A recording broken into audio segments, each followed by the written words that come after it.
good evening, and welcome to Disco Elysium, where I attempt to maybe solve a murder mystery, but mostly just poke things because I'm curious. As you do.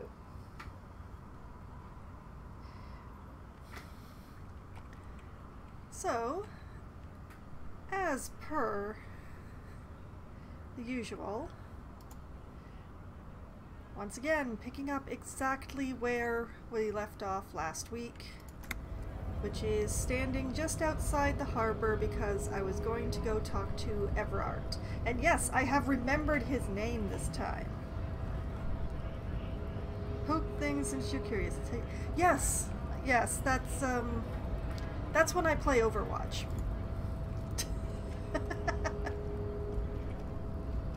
But yes, we're going to go talk to the union boss, Everard, and tell him that we mailed his forms yesterday. Yesterday. It does mean that pretty much the first thing that happens is a loading screen. Well, you can't actually lose a limb in Overwatch, no, but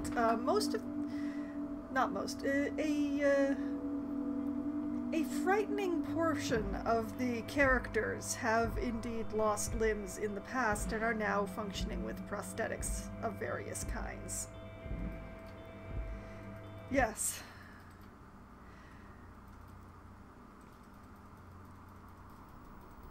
That was a really fast one. Has anything changed in here since the last time we were here? The answer is no. So, back out again we go.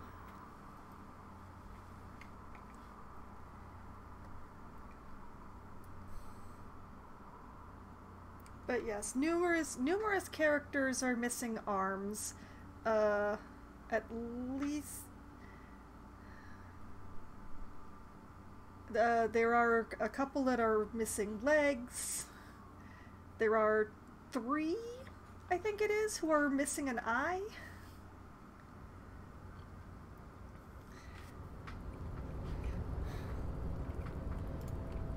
And you know what they say, it's all fun and games until somebody loses an eye.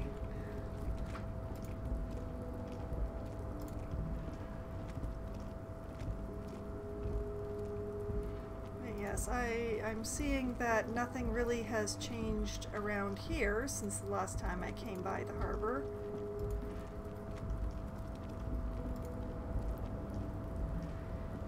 And also, as per my notes, I have to remember to not do any red checks until I complete the thought that I am currently cooking.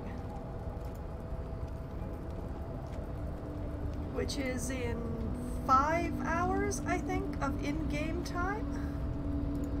And who knows how long that is in real-life time here playing.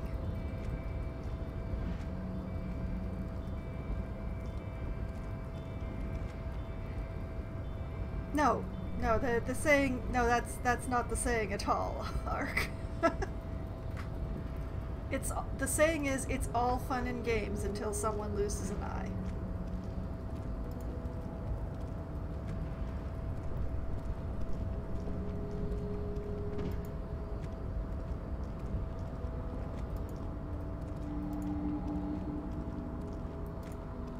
But yes, given the high penalty for working on this thought, I really have to wonder what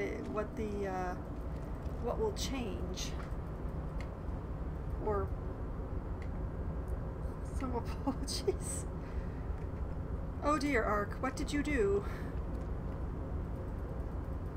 Alright, I don't think there's any good reason to speak to this guy, but let's do it anyway just to see if anything's changed. We did have the soup altered.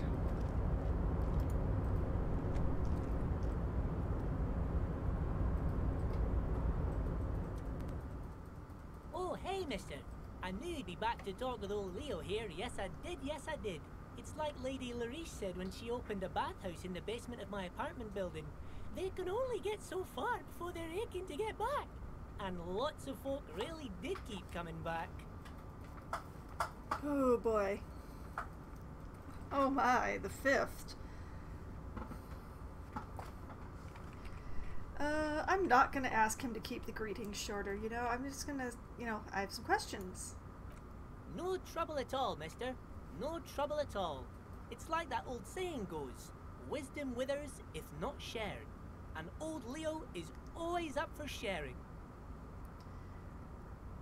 Well, there does not appear to be anything new here. Alas. Farewell, Leo. I just wanted to check in case there had been some sort of fallout of me altering the suit, the special suit. Off to see Everard.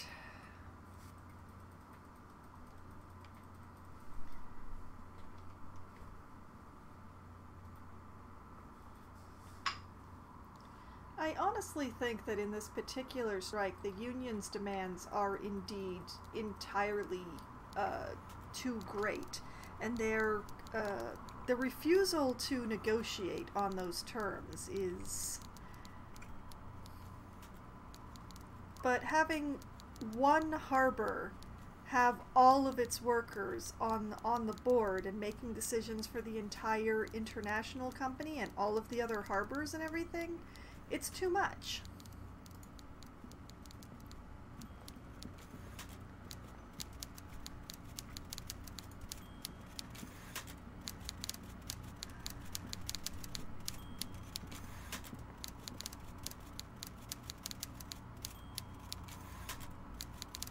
And there's no way that this guy doesn't know that it's too much.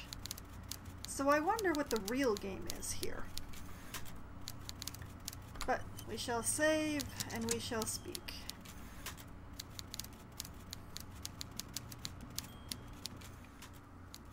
Mr. Dubois, a pleasure as always. You don't have to sit down this time, since you've already sat on that chair. Lovely.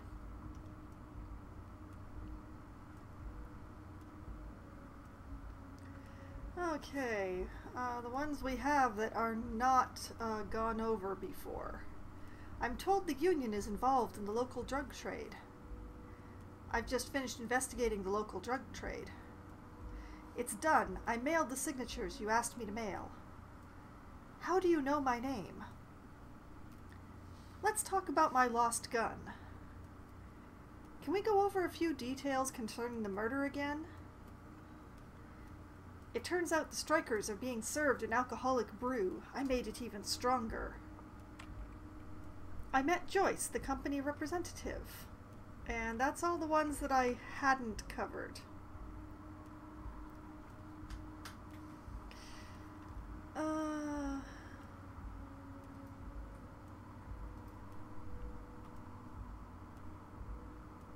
know what? I've just finished investigating the local drug trade. You've got a lot of spirit clearing up the drug problem alongside this murder. He adjusts his glasses. I'll talk to the mayor and see if I can get you the key to the city, Harry. Now let's talk real business. Encyclopedia success. Actually, Rivicall doesn't have a mayor, which is another way that you can tell it's a dystopia. Rhetoric success. He refuses to discuss it further. It's probably just a small nuisance to him. No,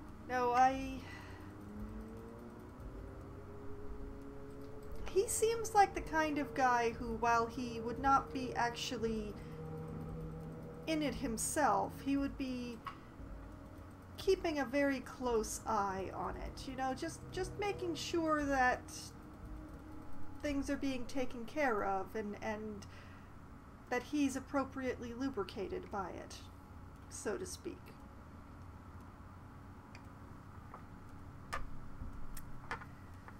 And, alright, I mailed the signatures you asked me to mail. The golden boy returns once more. Wonderful, simply wonderful, Harry. He claps his hands together like a child who's just been offered cotton candy. Of course, I already knew this.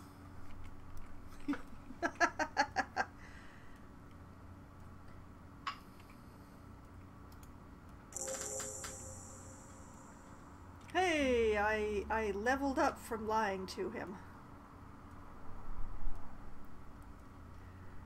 My friend the mailman confirms the letter is on its way. You've done a great thing today. You've given the children of Martinez a real future, Harry, and proven yourself a real kingsman who's not afraid to make the tough decisions. I know I can trust you now.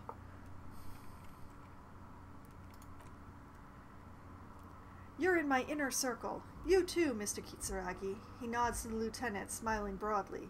We can talk about anything. The strike, the murder, your lost gun. Nothing is off the table. Interfacing success. See? Forging that signature really paid off. Drama success. Well done, sire. By guile and deceit, you're in.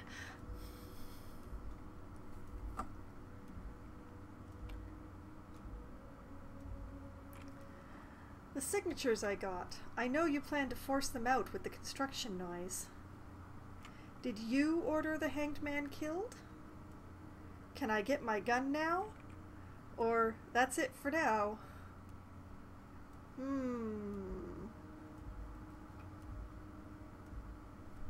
Was the hanging on your order?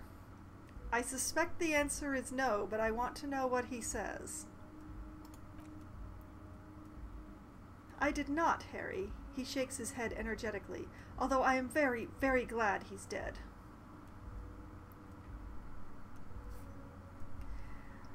What do you gain from him being dead? Or, okay, another question. These are continuing with questions that I am reasonably certain that I know the answers to, but what do you gain, Everard? Why, a war, of course. Yeah, that's what I thought. The mercenaries are going to descend on this place. And it is going to be a bloodbath. I'm still not sure what Everard gets out of this. But... Kim, and what do you have to gain from a war? Thank you, Kim! Asking the questions I want the answers to. Victory, Mr. Kitsuragi. I have victory to gain. We're going to start a war with the Wild Pines group, and win before they even realize there is a war.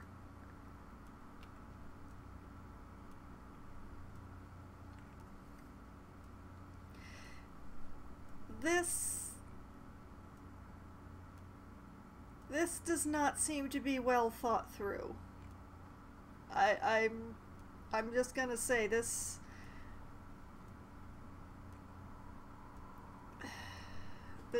does not seem to be the best plan. Have you ever heard what 2 giant Ceres hornets can do to an entire colony of bees? They destroy it. They're trained military people. Aren't you afraid for your men?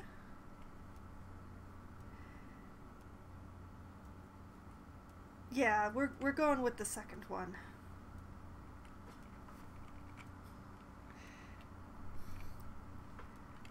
Aren't you afraid for your men? Harry, we outnumber them 1,500 to 1, and that's just Martinez. With all the unions in Revachol, and with the public opinion on our side, we can hold off 2 men, or 15 men, or even 50 men. And with what arms, sir? You're just asking to be bombarded again. If you look at the big dude's profile pic, his one eye is looking off into... It does sort of look that way, doesn't it?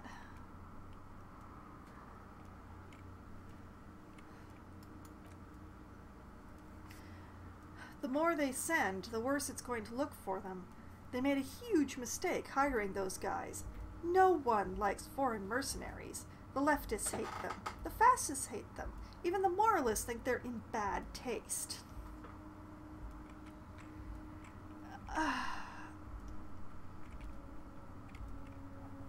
He's thinking of a war in public opinion, But the problem is that these people that he has decided, like these mercenaries, the mercenary group, they're not thinking about the optics of this. They're thinking about revenge.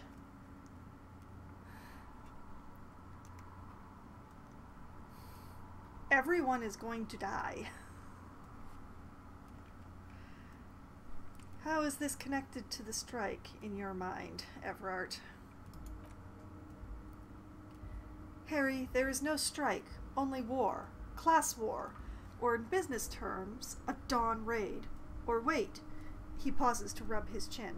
Is that when you still pay them something? Because we won't do that. Oh boy. Oh boy. That's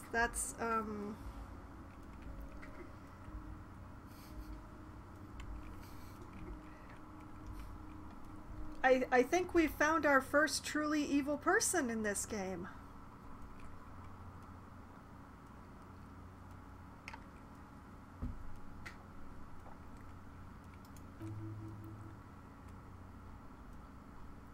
We're not going to give nothing. We're going to take Terminal B away from them. The roads, the gates, the containers, that big crane, even the damn coffee maker. We're going to take all of it for the people and fuck Wild Pines. Perception, hearing, success. The word fuck rings like a gunshot from his mouth. He doesn't swear often.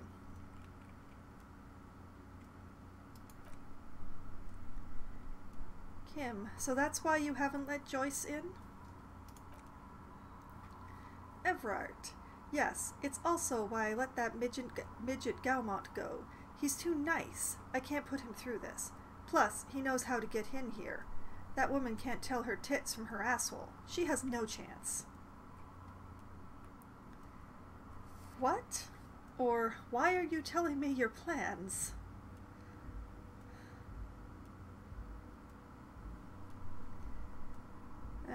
Yeah, Gaumont was the negotiator previous to Joyce.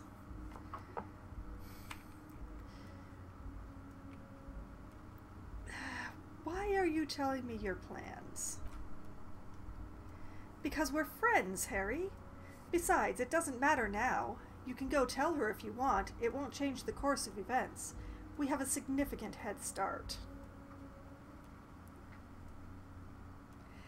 Yeah, I've actually done 2 minor things for him. And yeah, he's laying his master plan at my feet.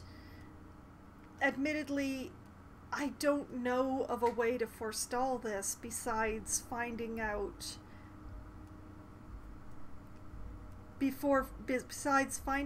who assassinated this guy and why before the mercenaries decide to raise the town.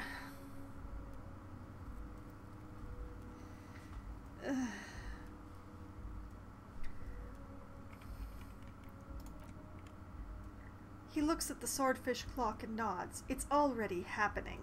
It is already happening.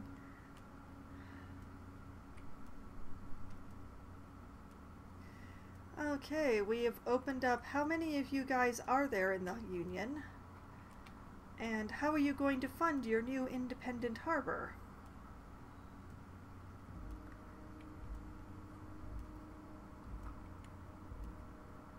How are you going to fund it?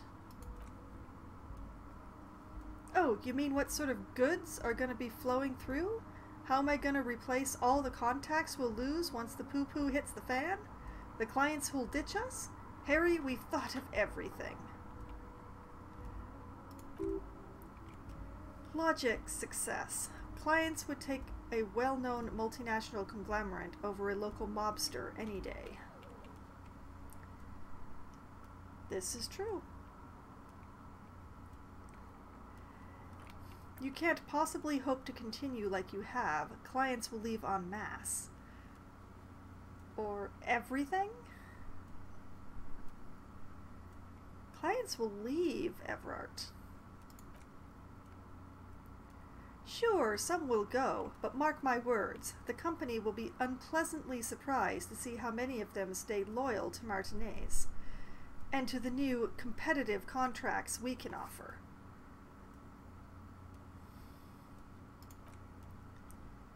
With renewed zeal sparked by communal ownership, the men will be shipping those containers double time.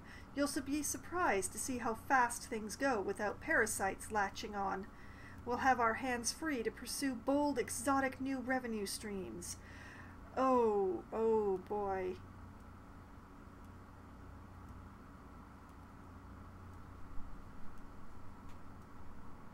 Well, he's definitely got a fairy tale in his head.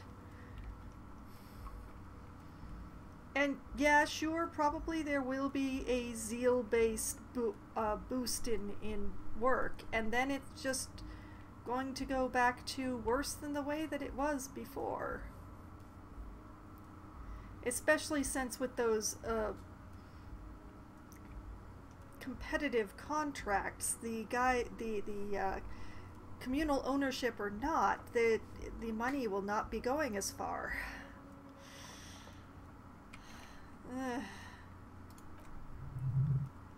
Reaction speed, success. That's drugs!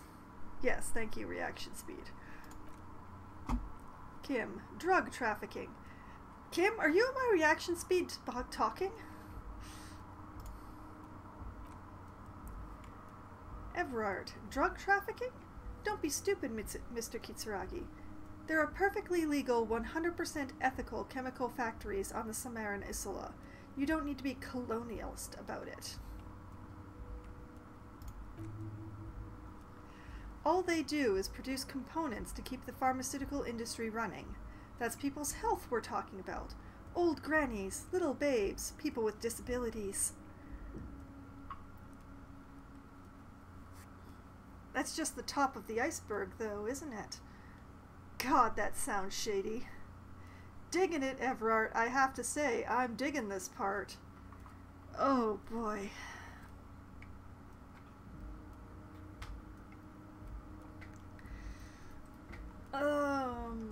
I, the person, would want to say too, but I'm fairly certain that the best way to get a better answer out of him is, that's just the top of the iceberg, isn't it?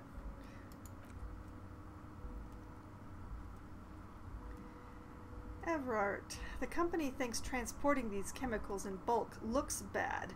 He makes air quotes. Has bad optics. May be illegal in some countries. The Debarges Union, however, we're all about the large volume column. Oh boy. For a man who thinks that he's going to win on optics alone. Encyclopedia success. In bulk shipping, large volume column is a major buyer. A shark. The gangs. We're gonna transport the living daylights out of those materials, Harry. He slams his fist on the desk once more. So your sick kid can get his benefed, and your wacky uncle doesn't have to come off risperazole. Encyclopedia success.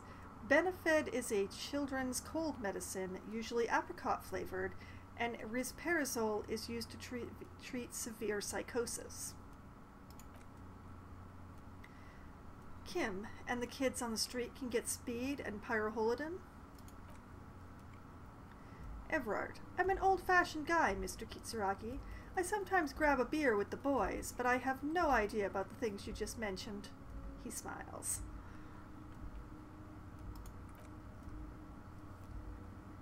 But if I were to supply ingredients for some sort of a rainbow party, I would make sure the Union took a fantastic share, and I'd keep that stuff far away from Martinez.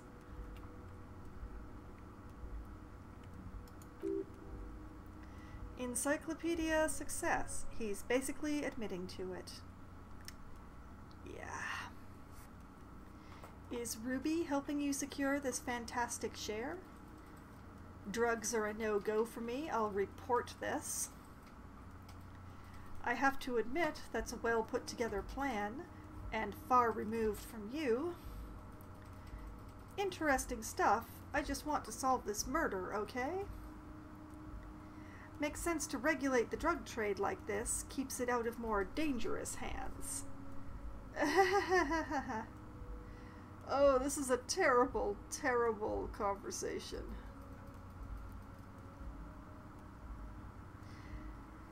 Is Ruby helping you secure this fantastic share?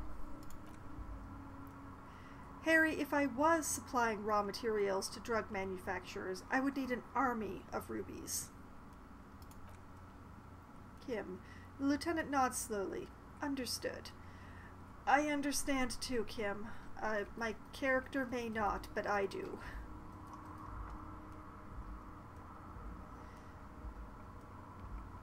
It's...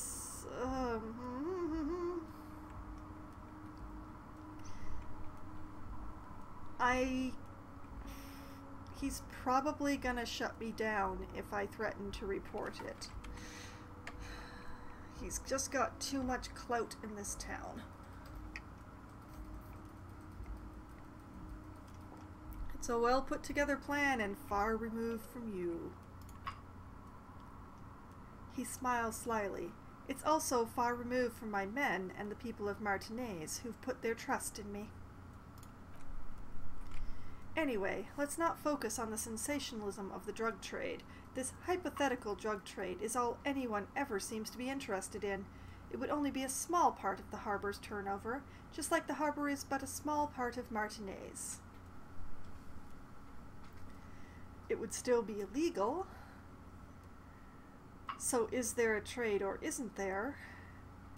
Go on, or say nothing.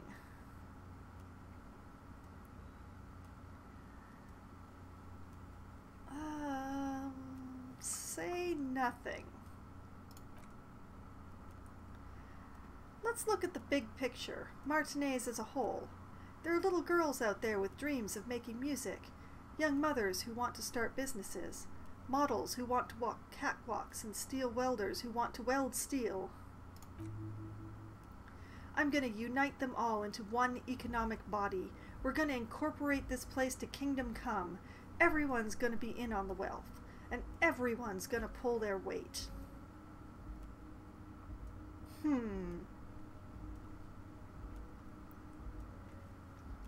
Well, I mean, if it has the word incorporate in it, then I like it. I'm a money guy. That's very ambitious. I love what you're doing for the working man. I'm not feeling a whole lot of revocol here. Not enough flags or kings. Honestly, it's not my place to judge or express an opinion.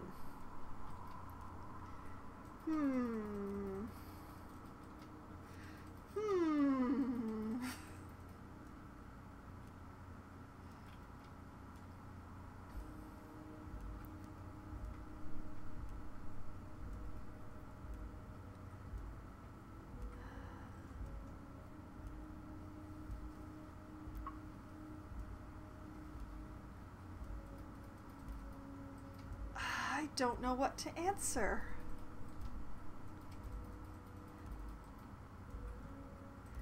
I'm fairly certain that number 1 is the capitalist answer, and number 2 is the communist answer.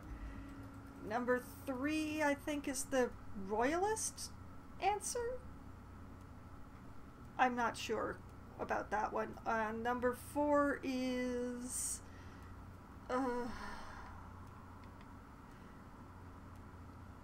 Actually, I think number 4 is right out the window. I think number 4 would not get me anywhere.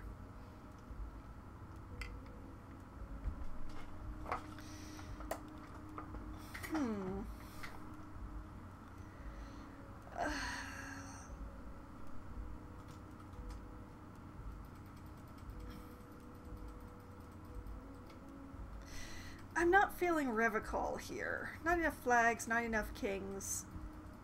Not enough less of you, Everard.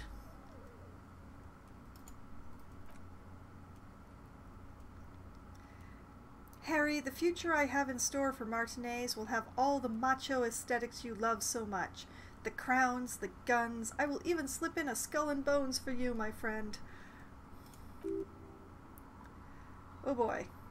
Conceptualization success. Oh yeah, skull and bones. Skull and bones on the Revocolian flag. The Revicolian Death Squad. Oh yeah, the visual image has completely bedazzled you. You're 100% with Everard now. No, I'm not. How many of you are there in the Union? 2,372, he replies like a whip, plus yours truly, of course.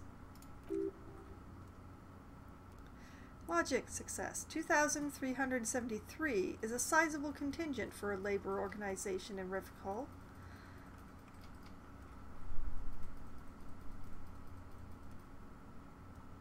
Can I ask you about specific union members? That's a new one. I'm clicking it. We're way past specific union members now. This is the big time. His eyes are shining. We're talking about the future of Revicol here, Harry. You can bother Leonard with that. He points to the door. He loves to run his mouth on such matters. But I'm in big-time mode, Harry.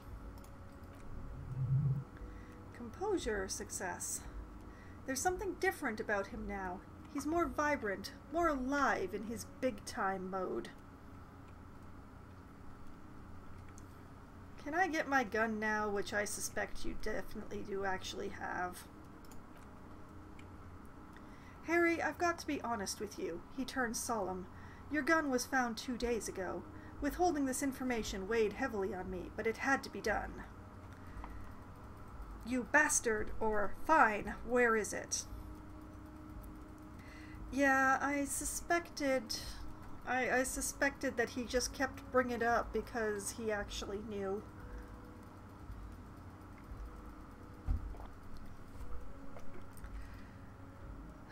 Fine, where is it?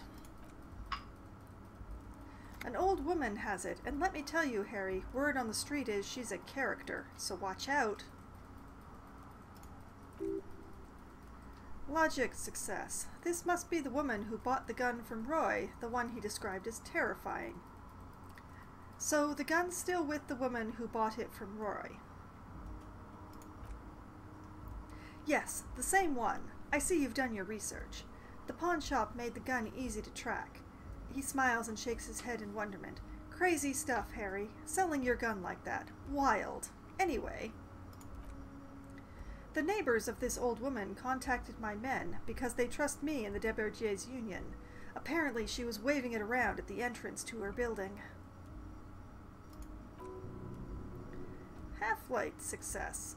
Waving the gun around doesn't sound good. None of this does. She was waving it around at people? Who is this old woman? Or can you set up a meeting, which is a conclusion?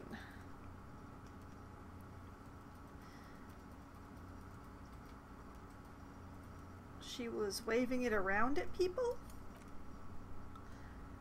As I said, she's a character. I didn't have time for details. He smiles. It sounds like she's unstable, but don't worry. No one got hurt. Encyclopedia success. We might be looking at someone with a medical history here. Watch out. Who is this old woman? Unfortunately, I don't know anymore. You're gonna have to go in blind, Harry. But she's an old lady. How dangerous can she possibly be? Oh, and she calls herself the Pigs. What? Inland Empire success. Oh, it doesn't speak up very often. There it is again, the Pigs, like Roy said. Not good at all.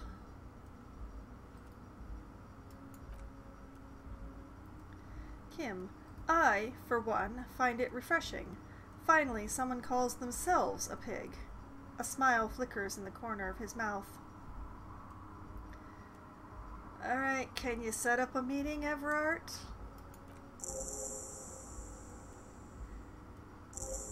New task, confront the pigs and get your gun back. Everard, I already have. He holds out his index finger. Tonight, starting 2200, near the old fish market on the coast. The one on the boardwalk, a little past the fishing village. Be careful, Harry. I would never set you up for anything dangerous, but you did ask for this. Now, he claps his hands. Back to the fun stuff. Oh, lordy. Inland Empire success again. She will be there from 2200 till 0200.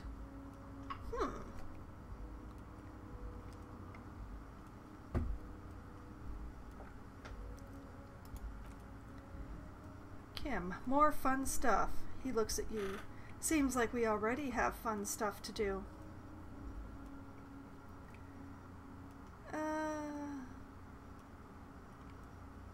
Yeah, let's say we figured out. No, wait. Yes, we figured out your plan about the construction noise. Everard, Harry, he shakes his head. By now, you should know I would never do anything tricky like that.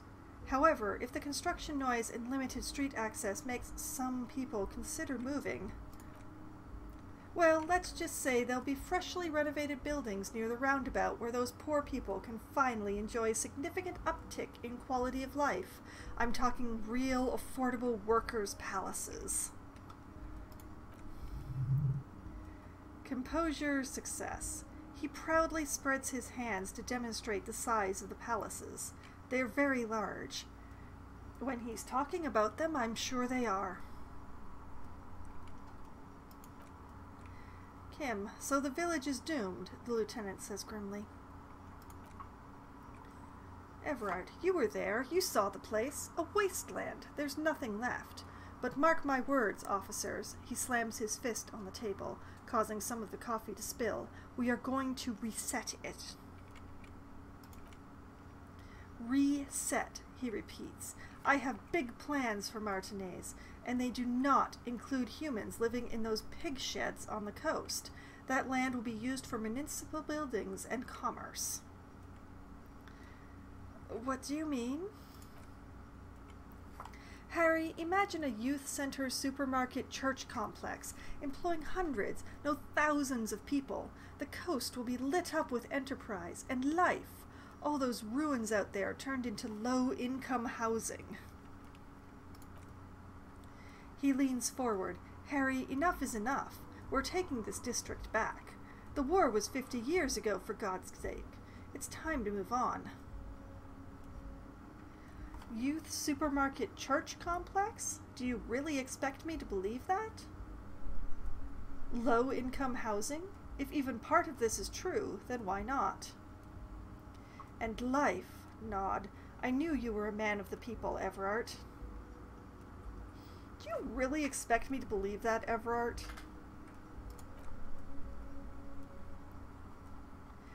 Yes, I do. I got the center, I got room for a retail complex, and in 4 years I'll get the church too. The wheels are already turning, Harry. The wheels of progress. This post-war limbo, I won't stand for it. There are kids practically playing with their own feces out there. It cannot go on. Conceptualization success. And then there will be a giant statue of him towering above it all. Wait, but will you erect a statue to yourself? I knew you were up to something. Sounds like you got this. You can rely on my vote. Absolutely not the last one. Will you erect a statue? I'm not a symbolist, Harry. I'm a realist. My statue will be Martinez rebuilt. 5-story building complexes, kids off speed, and landowners in Ozone hating me. There will be my statue and yours. We're doing this together. I knew you were up to something. Damn right I'm up to something, Harry. The fist lands on the table again. I'm gonna make the working man as rich as Joyce Messier. That's my job, just like yours is to keep the peace. No, my job is not to keep the peace. My job is a detective. It's a different job. Half-light success. A true flash of anger in him as he thinks of her.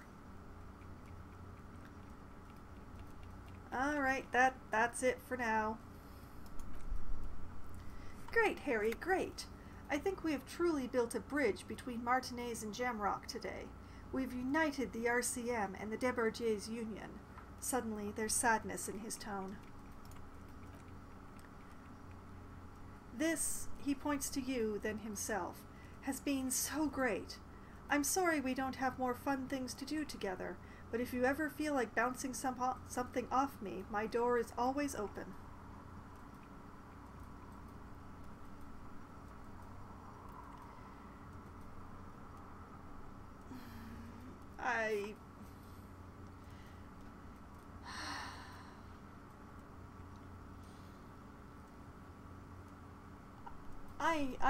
I'm done with him.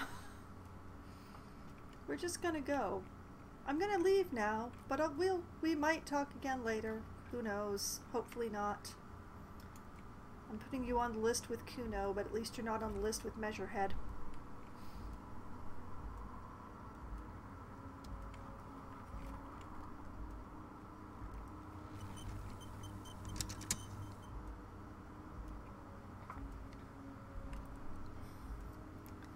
Measurehead at number 1 of never gonna talk to again. Yep.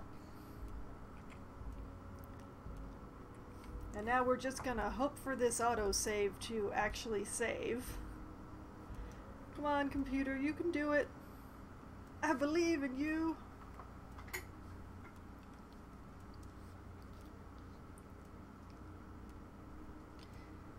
You see, Measurehead has his own list off on his own of the absolutely not, whereas Kuno and Everard here are now on the list of I'd really rather not.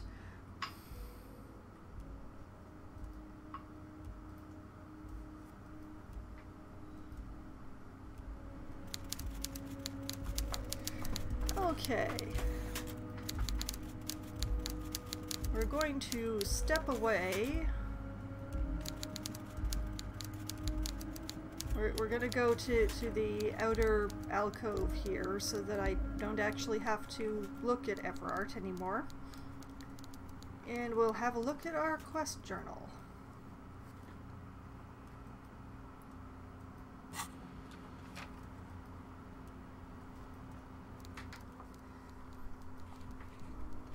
Okay, so we have confront the pigs and get your gun back. Someone's been running around with your sidearm pretending to be a police officer. You must meet her near the old fish market at 2200 and get your service weapon back. Just walk past the fishing village until you see the boardwalk. Okay, none of the other quests have updated, but we did complete some quests. Excellent. And while we're here, I want to check what the challenge was at the tent of the meth cookers that my character has not yet realized are meth cookers. Let's see. Cargo container door, set of tracks, Samarin butter, horseback, Tommy, Annette, Renee,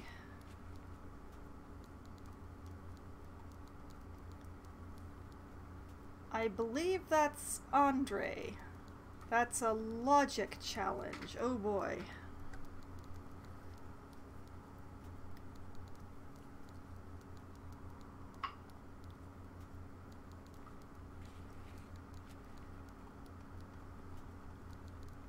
But yeah, it's just there are quite a few here, but most of them I'm not concerned about, but this one? Yeah, that's the one. Godly logic, you say?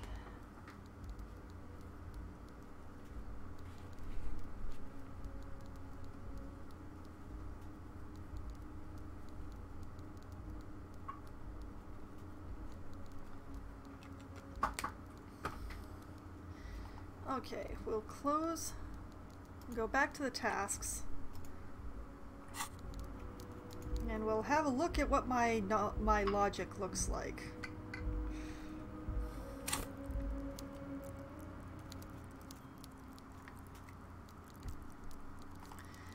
My logic is 6, which is pretty high.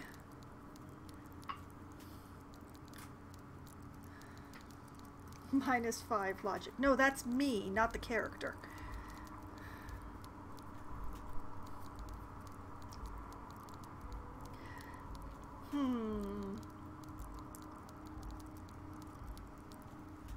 I can possibly increase my logic with clothing. Is any of my clothing subtracting from my logic currently? Oh, one of my thoughts is giving me a -1 to logic. I hope that's the one that I'm cooking right now and not one of the ones that I have remembered.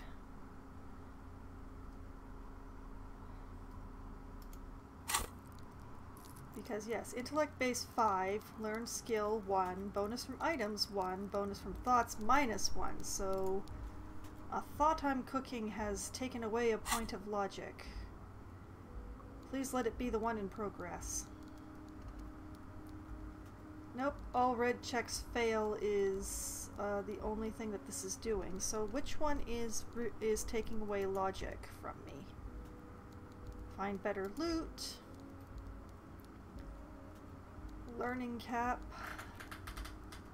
Ah, here we go. It's the magnesium-based life form.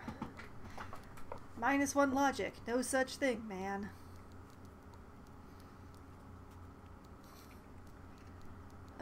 Well, going by the progress on this one, it's at 15%, so, still got a while to go on that one.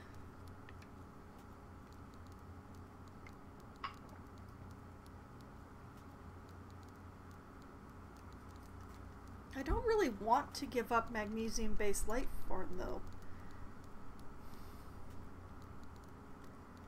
The extra volition is nice.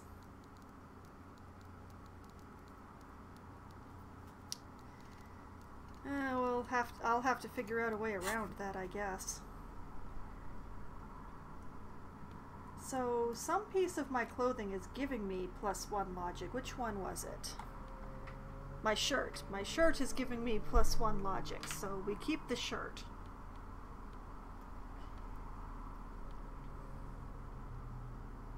Being made of magnesium. It is pretty cool.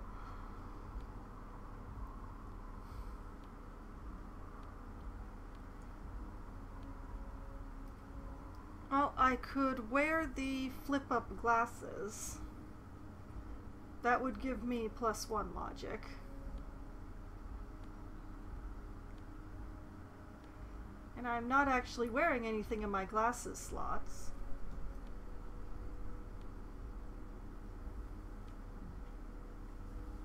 Oh, and I could wear the corrosive jacket. That gives me logic too.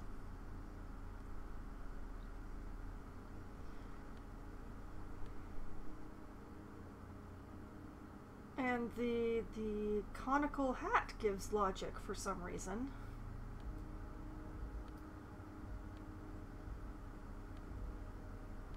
So I could put on the hat and the glasses without sacrificing anything, and I could just switch my jackets. So well, don't you know glasses make you smart? So yes, when I'm ready to go back to the tent of the meth cookers, I have some clothing to put on to raise the stat.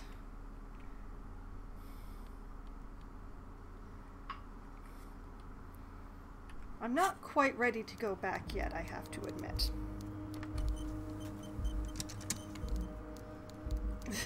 Wear glasses and concur that it does. Ah, but I also wear glasses and you accused me of having very low logic, so which one is it, Ark?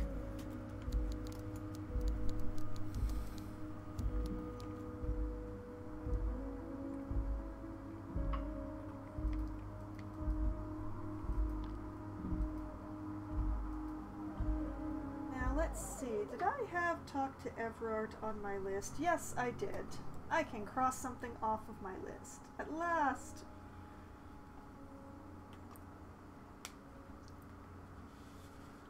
Well, we haven't had a check yet tonight, but I have been able to cross something off of my list of to-dos.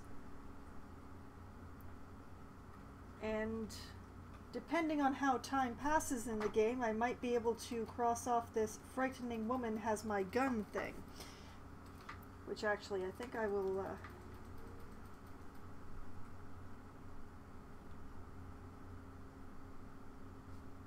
2200 meeting at Fish Market.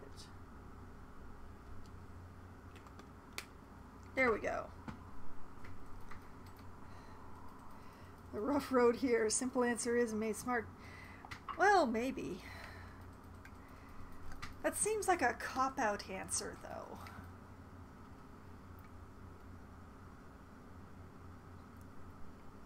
I'm mostly kidding. Mostly.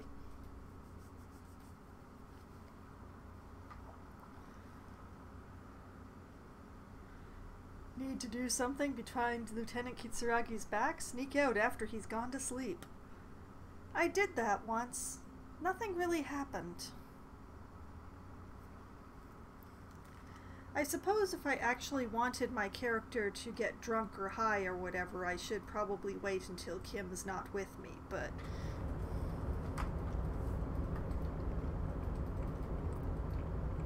Well, it's, those are two very different kinds of writing, and they do require their own skills.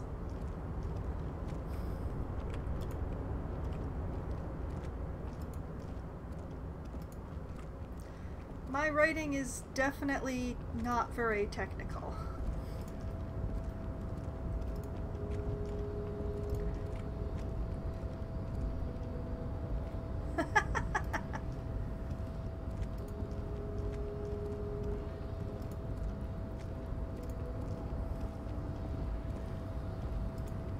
Nobody ever starts out good.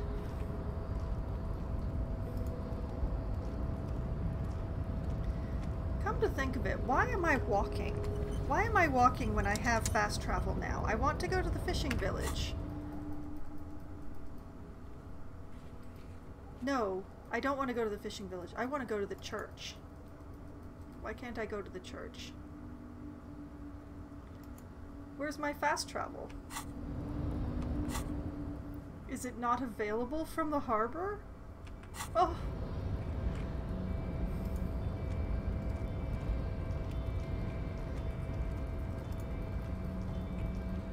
Well, there's only two ways to increase writing skills, and they have to be done simultaneously.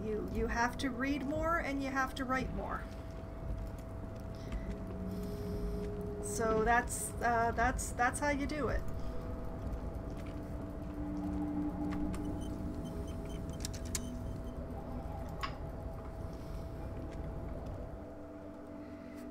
Unfortunately, you can't get away with doing just one or the other, though. You have to do both.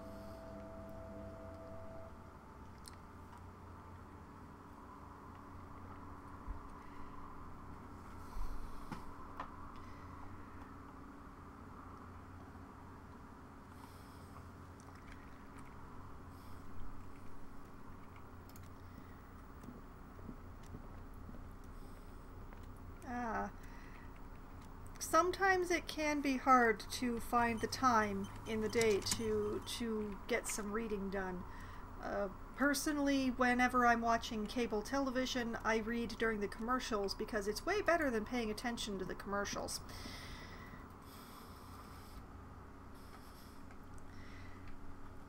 But I fully and very strongly believe that if you want to write better, you need to read. And that's a general you, not a specific you. It's anybody who wants to write better should read more. And not necessarily more of the same thing that they're writing. Like, you don't have to read fiction to write fiction. You don't have to read sci-fi to write sci-fi, although it is recommended.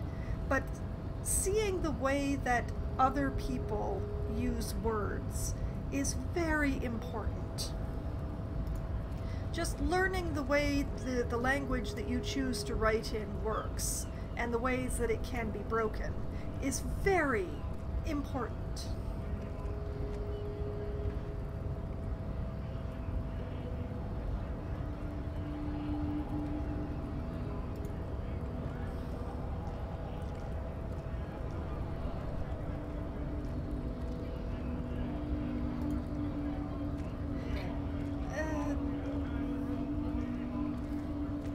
I admit it has been some time since I seriously read scientific literature. I mostly read prefaces these days, rather than the entire paper. But,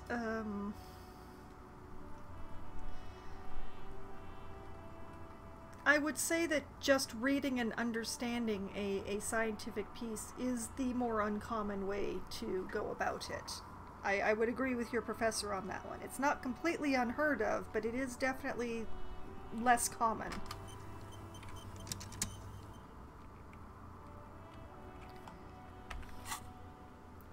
Okay, now we have fast travel. So we're going to the church.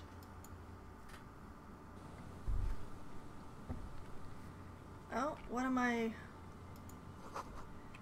The same address the lead programmer of Fortress Accident was looking for.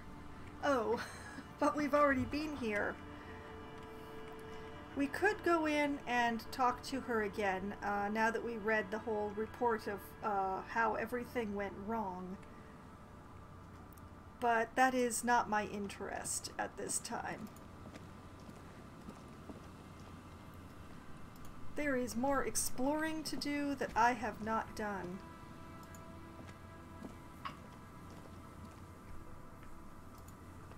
This whole area, I don't believe I've really been to except for a brief brush with it.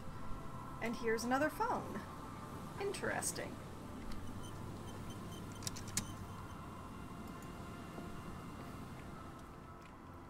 A metal payphone under a yellow plastic dome.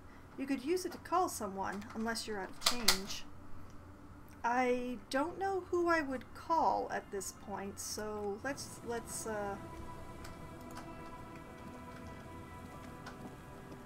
I am hoping that this is actually the fish market that everybody keeps referring to. It seems promising. We're just gonna wander around the outside and see if there's anything to see out here.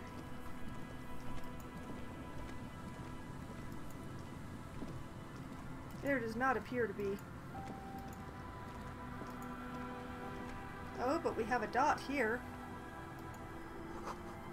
Bars cover these long, dusty windows. Okay. Oh, and we have something over here, and people! Interesting. Okay. Necessity-driven architectural design at its finest?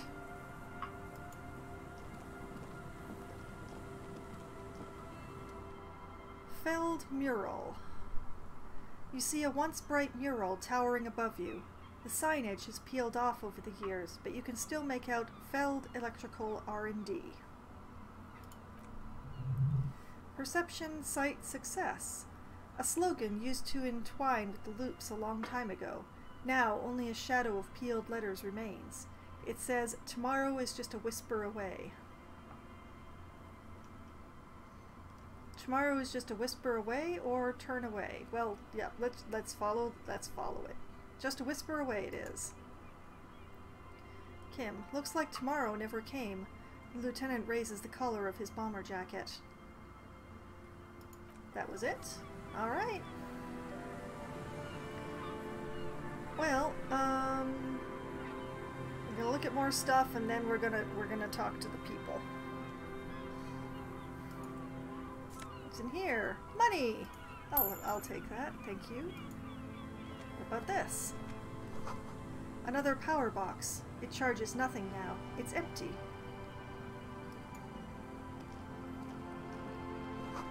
The fence blocks the path.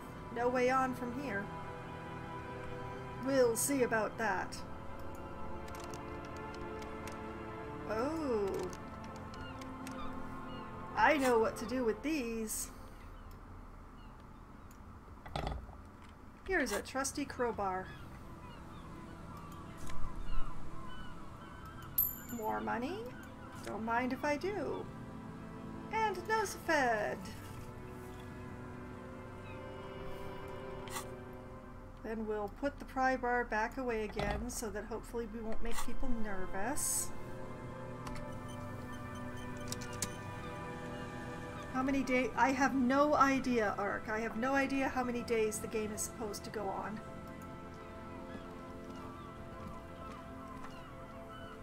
I know I'm in day 4, which I think is a Thursday, but I don't know. 50 years ago, this place was the heart of innovation. Who the heck are you?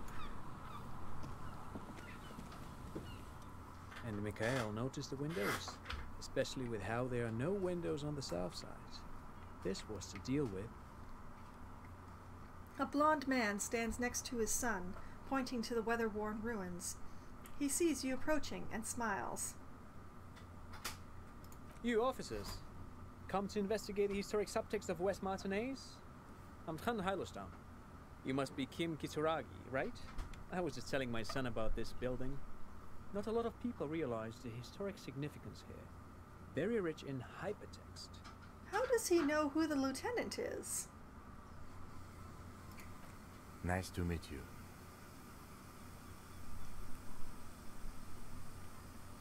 Hold on, hypertext? Wait, what was that about the windows before?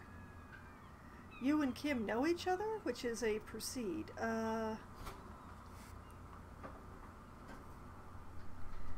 Better yet, is there a question of if you can date Kim? Oh, if there was a way. There was an option to date the one lady with the boat, but I declined to do that because I didn't have very much money at the time. And also I wasn't terribly interested because I only have eyes for Kim.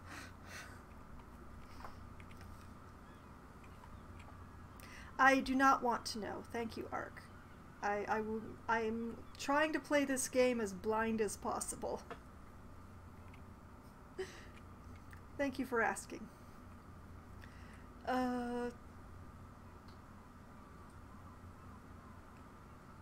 Hypertext? Yes, hypertext. Young Carp and the collection of cultural hyperlinks. What? Half-light success. He's just making up fancy words. This doesn't mean anything. What was that about the windows? Oh yes, so Mikhail. They had to deal with monitor glare, especially in the summer. They still had vector monitors back then. That was 49 years ago. So they didn't have windows on the south wall. Well, speaking as someone whose computer is right next to a south-facing window, I completely understand the not wanting the glare. You and Kim know each other? Back off, he's mine. No, I can't say that we've met before, but I've heard of Kim, of course. Mikhail, say hi to the officers. He rests his hand on the boy's shoulder. The child stays hidden behind the hem of his father's coat, clutching to his worm-themed coloring book. Mikhail's a little tired today. We spent all night trying to run Orbis on his radio computer. Have you heard of it? It's a programming language used in Grad. Quite tricky, but he wanted to play this Grad-made adventure program. We've been getting really into Worms lately. Oh, Worms, I see.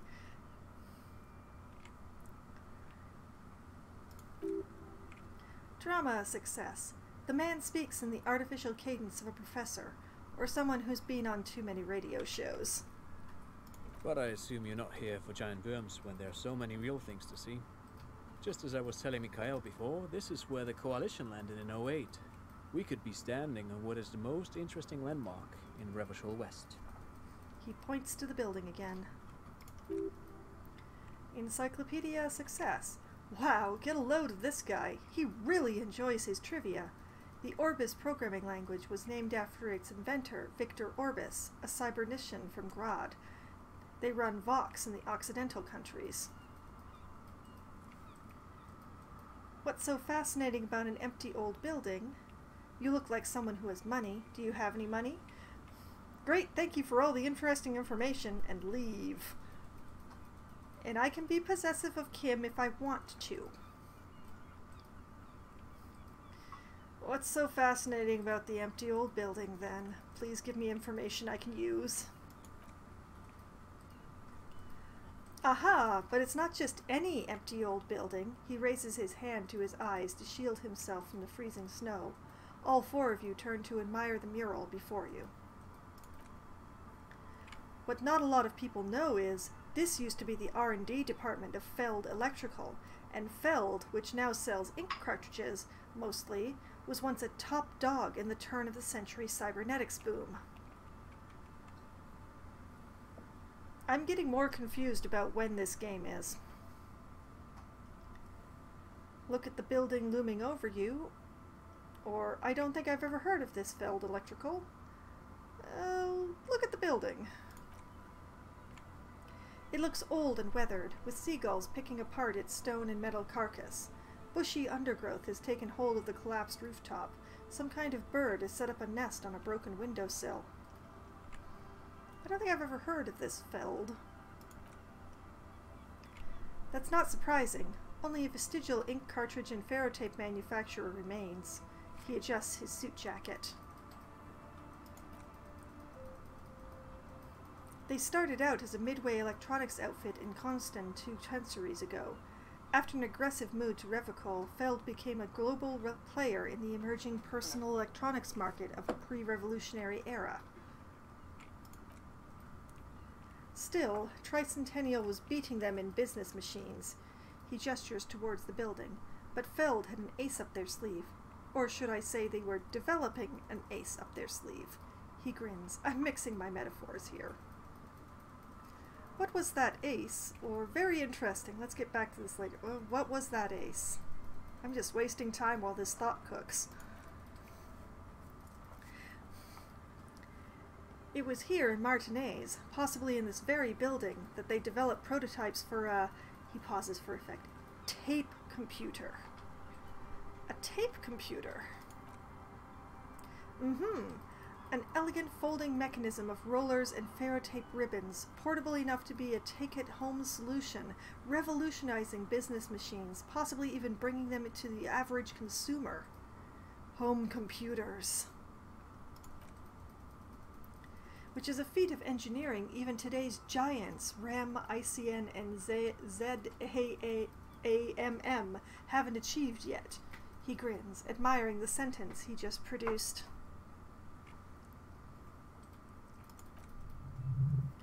Composure success. He assumes something like a combat stance, facing the wind. What happened? Indeed, what? Mikhail, the revolution? The boy wipes his nose on his sleeve. Trant. Unfortunately, their moonshot project never made it to the market. He nods. Feld's move to Revocol backfired. The revolutionary government liquefied their assets and expropriated those very advanced prototypes, possibly from this very building, or one of the adjacent ruins. He pauses, pointing to the other building, then continues. All of this was built by Feld, even the boardwalk. Wild Pines built Martinez proper as a resort for their middle management. Feld built this side of town for R&D. You're saying that Feld Electrical built this boardwalk? Look under your feet. What happened to the engineers, the company people? What did the revolutionaries do with those advanced tape computers?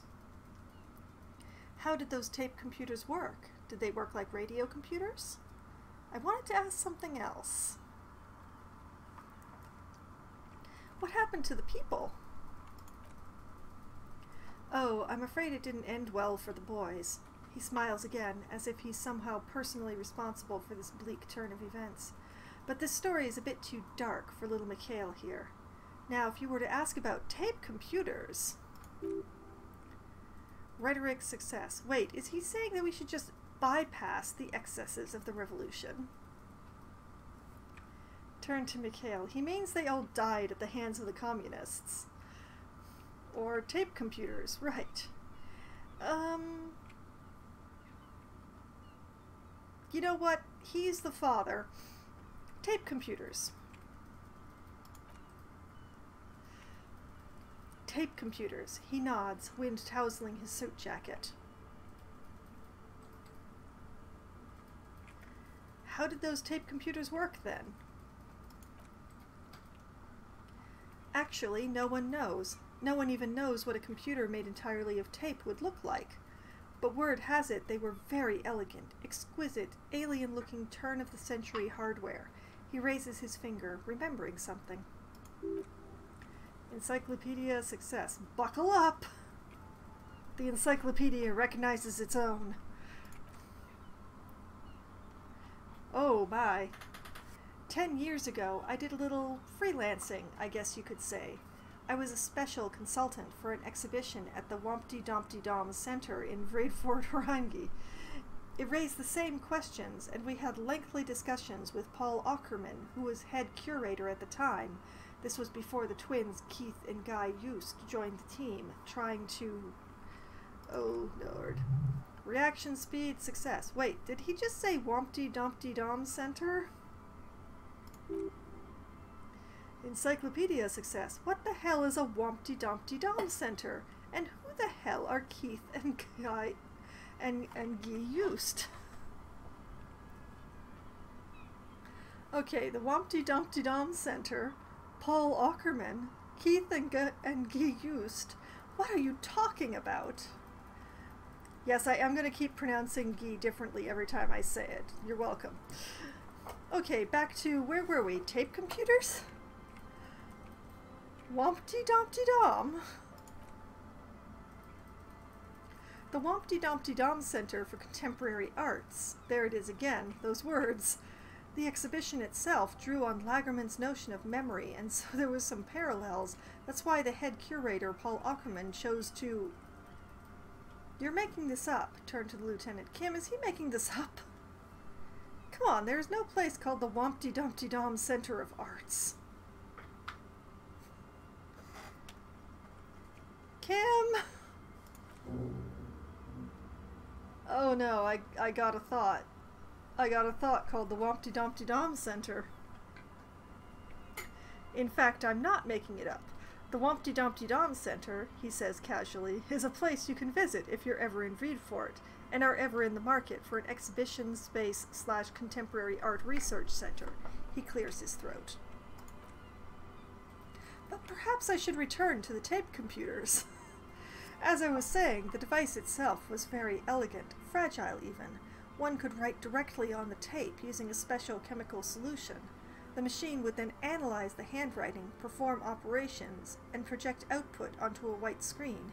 It was a beautiful, delicate thing. Conceptualization success. Made of black film and folding tape structures. Nod. Cool. I've seen cooler things than that. The RCM should get some of those. The RCM should get some of those. Even one would be very useful, he agrees. Though I understand the socio-economic causes of the revolution, it pains me to imagine the revolutionaries setting fire to this precious device. But so they did. The failed playback experiment vanished into the fires of '07. Wait, the failed playback experiment? Or why did the revolutionaries destroy it? Why did they destroy it? Whoop. Who knows? Maybe it was an accident, or maybe they didn't want the technology to end up in the wrong hands. Either way, they're all gone now, all 3 versions of the prototype. Nothing but debris and ashes remains inside that building. He takes a step back. The boardwalk creaks mournfully in the wind. I don't really need to ask what the revolutionaries did with those computers now, do I? So they built this boardwalk? Yes, they even built a pleasure wheel, but that got destroyed in the war. Oh right, my map predates stuff. I'm very sad the Ferris wheel isn't there. Continue. Kim, a pleasure wheel? The lieutenant looks wistfully at the horizon, as if picturing gondolas rising to the sky. Yes, to lure in their star engineers. This part of Martinaise was nothing but reeds before Feld arrived. They had to make the prospect of living here attractive. It was supposed to become a global center for innovations in cybernetics, but history had other plans. Well, I'd ask something else. But of course, what else? He smiles and ruffles his kid's head. Hair. Ruffles his kid's hair.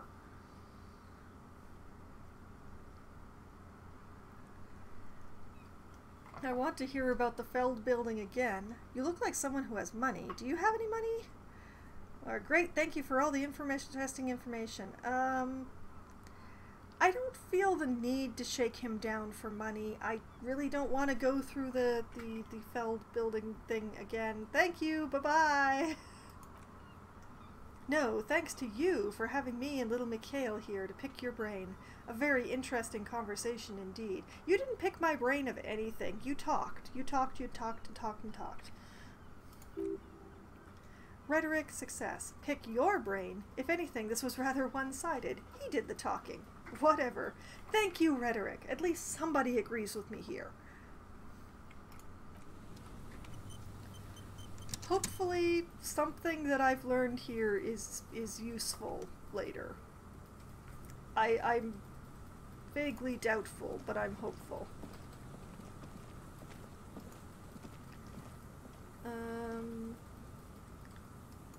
There's something this way?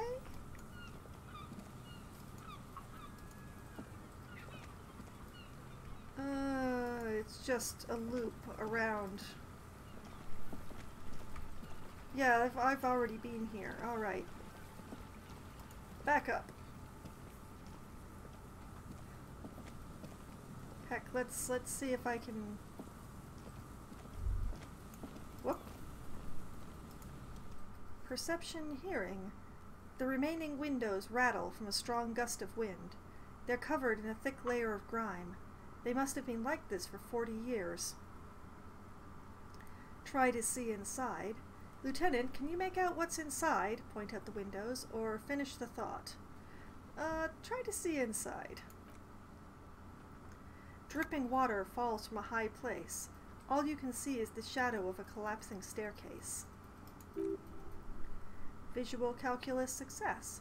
There's rust and corrosion on the bars. They're foaming with it, and a small layer of white salt from the sea. Lieutenant, can you make out what's inside? No.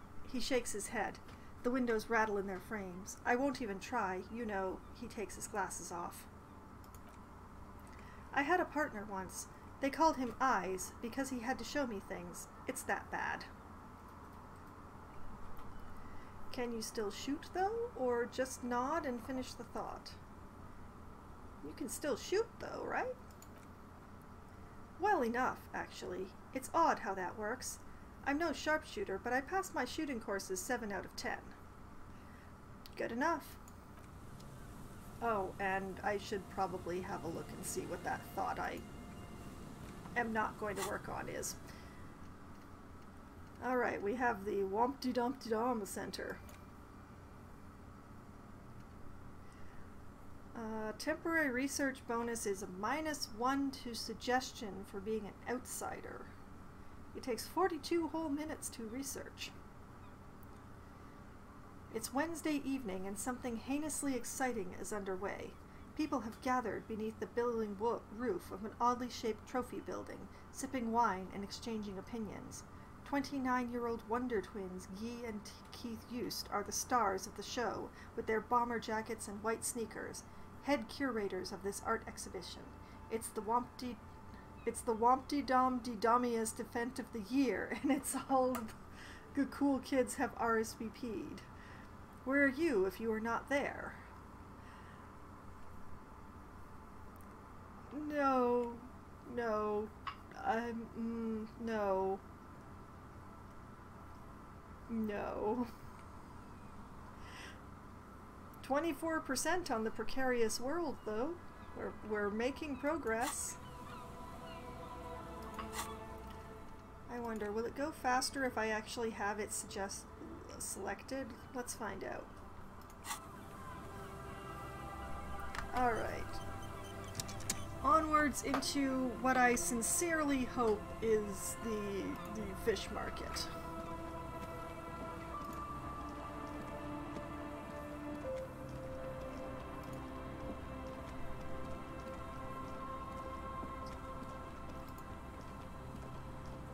I would very much like for this to be the fish market. Knowing where that is before the meeting time would be really handy.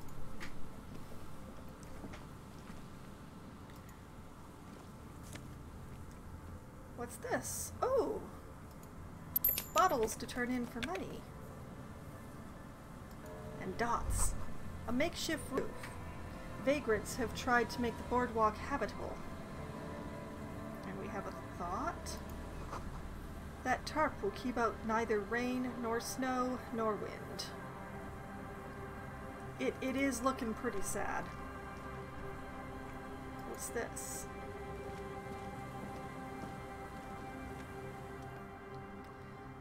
Someone has left an unidentifiable article of clothing on this railing. It smells really bad. Touch it, take a closer look, or maybe later. Take a closer look. It's streaked with dried seagull shit and tangled with pieces of seaweed. A dangling arm suggests that there might be a jacket beneath the crust of filth. Logic success. It seems likely that it was left in the surf until someone laid it out on this fence to dry out. Unfortunately, that just seems to have stiffened it into a shapeless mass. Kim, please tell me you're not taking that with you. I think this is the jacket the idiot Doom Spiral guy wanted me to find. Why not? It might be a clue. I think this is the idiot Doom Spiral guy's jacket. It really seems like him. The lieutenant looks at the stinking rag and sniffs. I'm sure he'll be thrilled to have it returned. I have a stinking jacket now. Please tell me it's not in my clothing. It's not, thank goodness. I'm not sure where it is.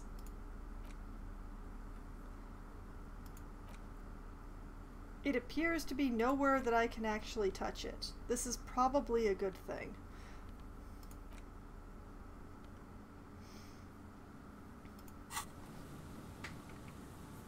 Oh no, wait, it's still there.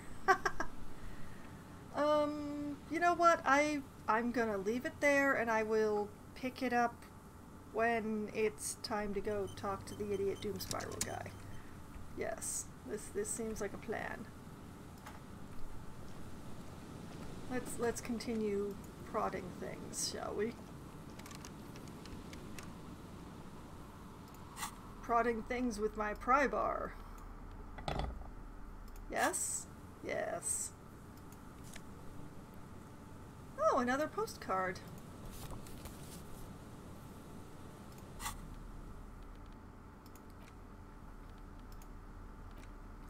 Postcard, Quran 33. This one has hell written on its back. It could not be further from the truth. In the boom years, and Quran, the nicest district in Rivercall West, is enjoying a sun-drenched day. Tall and handsome buildings rise from the riverside, steel, iron, and yellow limestone, with cloud shadows sliding on the facades. That's nice.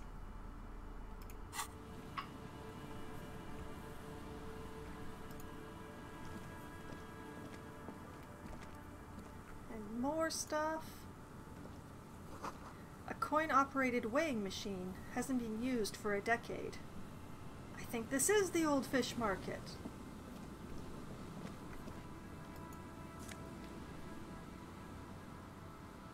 More glasses.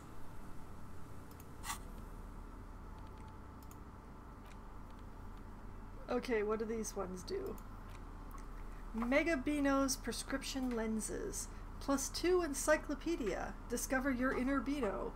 -1 perception. Nausea-inducing hell glasses. Whose idiotic idea were square and beige plastic frames anyway? Beige is a color that does not look good on anyone. Not to mention that seeing the world through these exceedingly thick lenses feels almost nauseating. Well, if I wasn't an encyclopedia-heavy build, I would be very happy to find these, I think.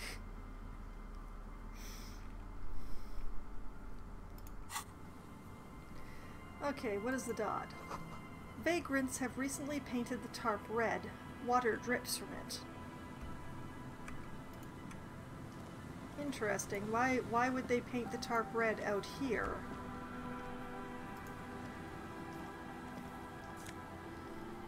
Oh, more bottles. I would definitely take those.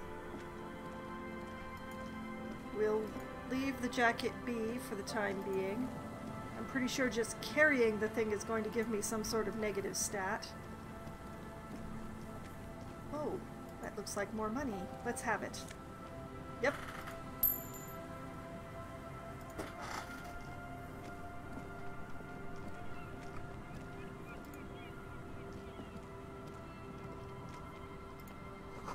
A big wine canister. It's open and empty. Not empty! Oh, another person. Perception, smell. The smell, it's awful and familiar. Hold on, that is awful. Cover your nose. What is it? Isn't it just the rotting fish? What is it? Don't you recognize it? That hideous pungency, that faintly cloying sweetness. Only death smells like that. Half-light success. Something cold wakes in the pit of your stomach. Fear. Logic success. It is death. It must be. Kim, what's that smell?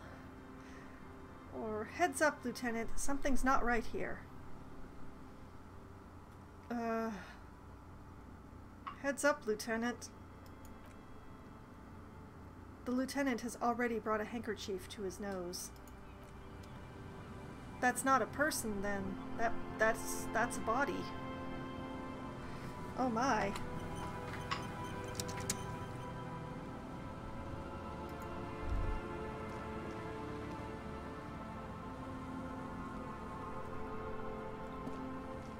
That was an odd place for the game to freeze. Careful there. These floorboards look rotten and weak. I will, unfortunately. But first, there's some tari, an empty cigarette package, and a crumpled kebab wrapper in the trash bin. Examine the tari, examine the cigarette package, examine the kebab wrapper. Okay, yeah, examine the tari. 2 empty bottles of Toloka vodka and a can of black potent porter is all you find. Perception, sight, success. No, there's more in there. Levis strawberry liquor, plus some Pilsner bottles too. Better not pick them up, they seem unhygienic. Kim, a tragedy. The lieutenant looks in the can, eyes watering from the smell. Examine the cigarette. Whoever tossed it here was a heavy smoker. The brand name reads Red Astra. Encyclopedia success. Red Astra is the black market version of Astra cigarettes, known for their high tar content. Examine the wrapper. You see traces of mayonnaise and ketchup on it, as well as a tomato wedge. The wrapper reads Shish Kebab Revicol. Visual calculus success. It's no older than a day or two. No mold yet. Perception, smell, success. It's hard to concentrate in the smell. The sea air brings some relief. Okay. Let's have a look at another body. Oh, no, wait. First...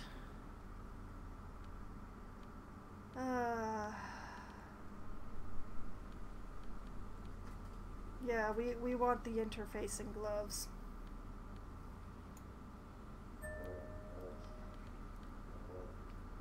Okay.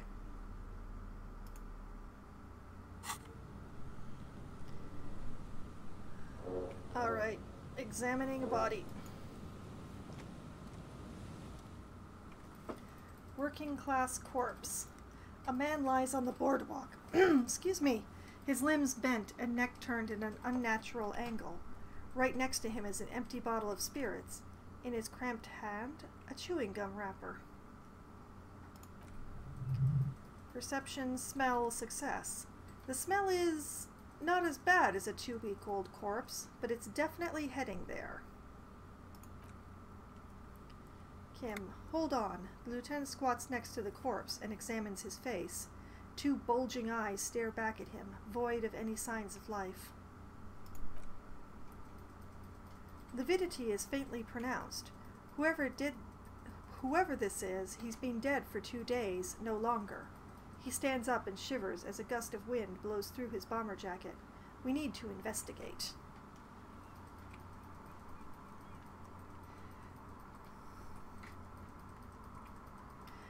"2 days was before Kim or I could cross the river. So I'm not sure what that means, but that this happened while we were in the town, but before we could come to this area. Authority, success. That's another one that doesn't come up often. We're having all the rarities tonight. Another dead body. This is your job. Steel yourself. Composure, success. Calm now, carefully. Just another day, just another dead body. Breathe. Study the man's clothes. Study the man himself. Study the surroundings. And leave. Let's start by studying the surroundings. There's some dried blood on the metal bench, right where the corpse's head rests. The floorboards are rotten and slippery, wet around the hole. An empty bottle lies nearby. A chewing gum wrapper is clutched in his fist. Examine the man's head. Step on the floorboards. Examine the bottle. Examine the chewing gum wrapper. Step back. Oh, well, if the floorboards are rotten, I'm not going to step on them. Examine the bottle. A 0.75 liter Toluca vodka with its cap missing. There's hardly anything left inside. Whether or not it actually happened that way, I believe we are meant to believe that this man slipped. Tare, all around us. He looks at 2 other bottles near the coin-operated viewer, then at your yellow plastic bag. I'd prefer if you didn't collect them this time. It's not proper. Examine a chewing gum. Rubowski Spearmint Chewing Gum. Green leaves on the cover. The man's mouth is half agape from the terror of the fall. Look in or back off? Definitely look in. The blackness of death. Stench. You think you see white chewing gum, too. Perception, sight, success. Confirmed. Nearly the whole pack is there, solidified on his lower rear teeth. Kim, he ate the whole pack, right? It's to cover the smell of alcohol before going home. The worst thing is... The lieutenant shudders from the cold. I've seen it before. Almost the same scenario. Even the chewing gum. It's always the same. Examine the man's head. A dried chunk of blood covers the hair at the back of his head. An open wound. It's sticky and cold to your touch. Logic success. This is what killed him. So many bodies. Well, there's only been 2 bodies so far. They're always old bodies, though. I don't see any other major wounds. Do you? It's hard to say, or no, just this one at the back of his head. Just this one at the back of his head? Seems like the head wound was fatal. It's exactly the shape of the bench. I'm not going to step on the floorboards. I'm going to step back. The entire boardwalk creaks in the wind as you take a step back. Study the man's clothes. He's wearing mud-caked boots, beige trousers, and an old brown leather jacket with a bright blue lining. There are traces of kebab sauce on his chest. Composure success. The leather jacket suits him well. It must be custom made. Search the pockets. Folded library card, you say? You find some sunflower seeds and a rain-soaked library card folded into 2. His jacket feels sodden and heavy under your hand. Good. We should take a look at what the library card after this is done. Yes, I will do that. Okay, now we get to study the man himself. The man has fallen through a crack in the boardwalk and hit his head against the metal bench. Coagulated blood covers his black hair. One of his feet is still dangling through the hole. Logic success. A bad fall. It might have been dark outside. This place is a minefield in the dark. Examine his face. His expression is dull like the sea behind him, drops of water shining on his mustache. His eyes, empty and wide, look frightening in their frozen gaze. Visual calculus success.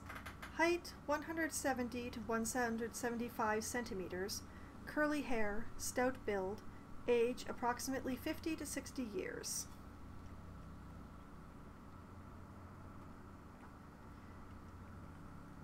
Who is this man? What do you think happened here? And what should we do with him? Well, we probably already answered this question, so what do you think happened here, Kim? Death by misadventure. He slipped and fell through the boardwalk. A truly unfortunate accident. If it wouldn't have been for that bench, he'd be alive. Could it be related to the lynching? Do you think he was drunk? Point at the bottle. What about the kebab? Someone should be held responsible for this broken boardwalk. It's dangerous. Or, right, conclude.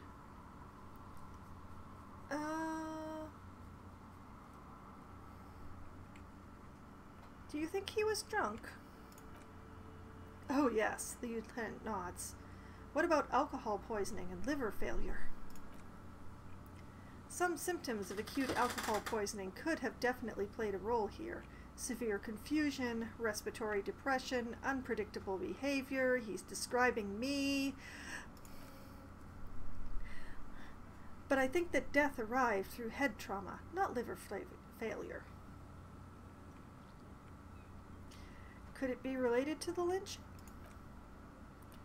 No, I don't see anything that points in that direction. For now, let's treat this case as a simple, albeit sad, accident, unrelated to the murder case. Logic success. Agreed. If this somehow converges later, why not? But keep it simple for now. Skipping past the kebab. Right. It does seem to be a pretty straightforward misadventure, although there's still the question of identifying the body. Speaking of, who is this man? Looks like one of the locals. He'd have to know this spot to come here. You don't just walk over here. He looks south, the way you came. But that's just a lazy assumption. What do you think? Looks like just another old drunkard to me. Or I think labeling him as an alcoholic is a bit premature. We don't know anything yet. Yeah, we don't know anything. I haven't looked at the library card yet. We do know that he was married. The lieutenant points at the ring on the man's left hand, the flesh around it swollen and gray. But you're right, let's not run ahead. For now, all we know is that he's an unidentified middle-aged man found dead on the Martinez boardwalk. What should we do with him? From where I stand, I can see two options. We either take the case and follow the leads to identify the body on our own, or we report back to the station and leave this for our colleagues to handle. Hold on, what about field autopsy? We found him. We should finish this, take the case. Let's leave this case for the station. I don't want to spend time on it. Don't take the case. Or, I still need some time to decide how I want to solve this case. Return to this later. I'm going to take that return to this later because I want to look at the library card before I make up my mind. Return to this. No need to rush.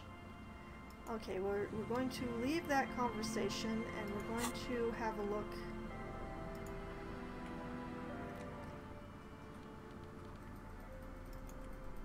Folded library card. A library card found from a pocket of the dead man on the Martinez boardwalk. It's still slightly damp to the touch. The cover bears the stamp of Jamrock Public Library. Okay, interact with that. The library card is folded into two and still slightly wet to the touch.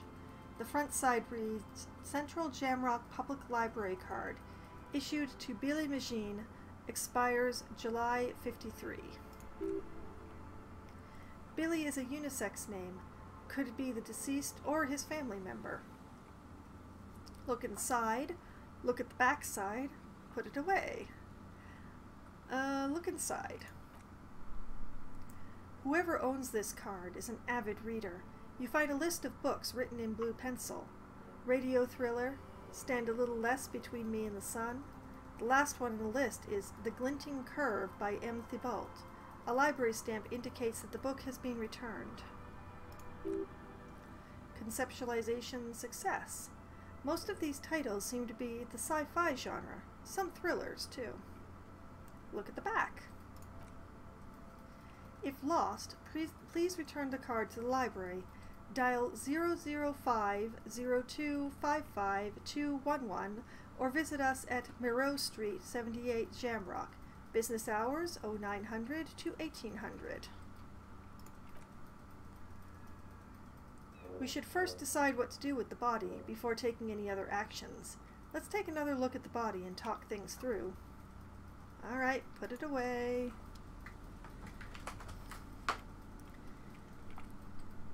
Okay, we'll just close up the bag.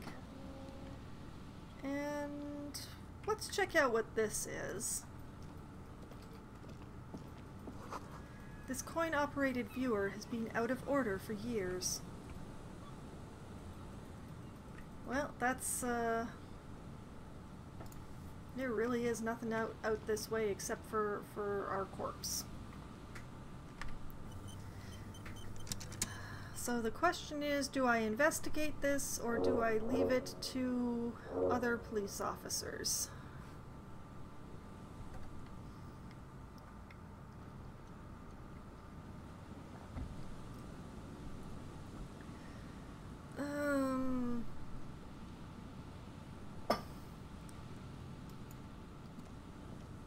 I have to do something about it.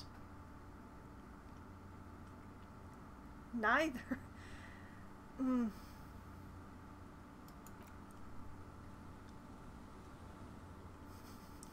Just give up. No, I want to make a decision. The question is, you know, take the case or don't take the case. I mean, I don't need to ask the question about field autopsy because we'll do a field autopsy if we take the case, but if we don't, then we're just going to leave it.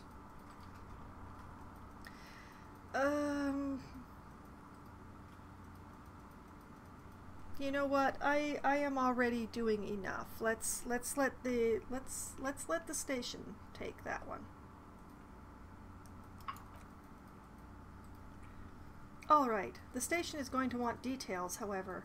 We already examined the library card we found on the body. Good, that should be enough for the first lead. New task, report the dead body to the station.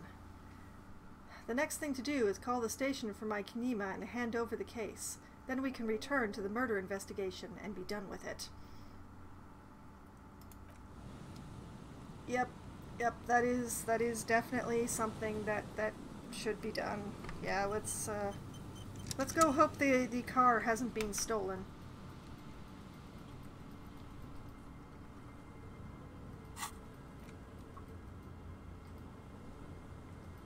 And I'm far enough out that I don't have fast travel at the moment.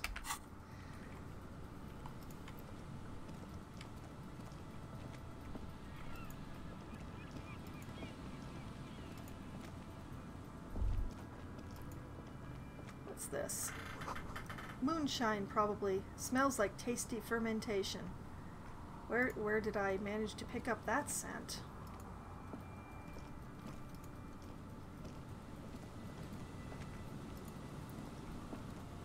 I have no idea.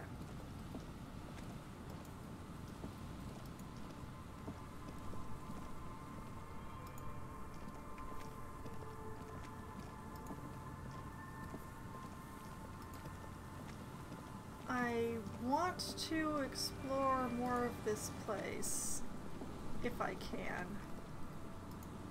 No, apparently I can't go. Can't go this way. I am hopeful that this is in fact the old fish market.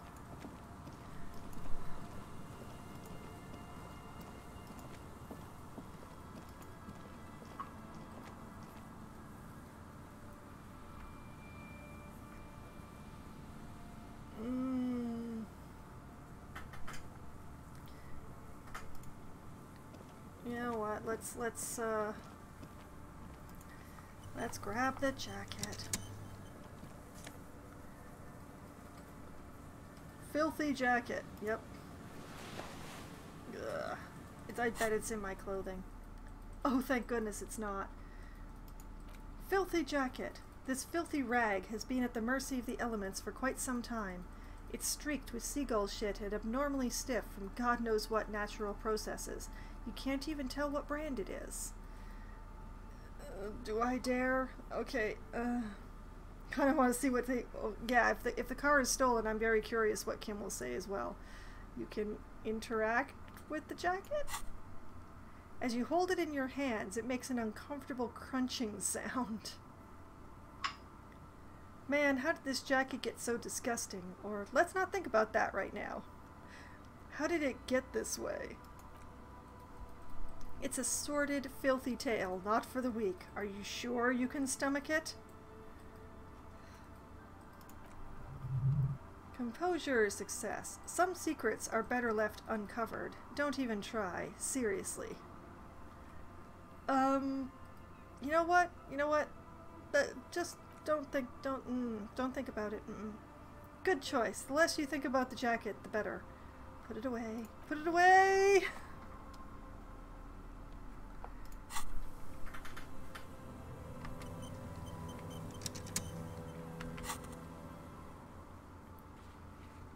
And we still can't fast travel from wherever we are.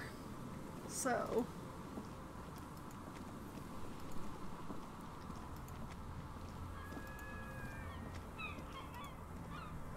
which way from here? I mean, if the car has been stolen, I'm gonna have to come back for this phone. But... okay, this is the church. We should be able to fast travel from the church. Yes, there we go. To the fisherman shacks first. We're going to hang on to this jacket for the shortest possible amount of time.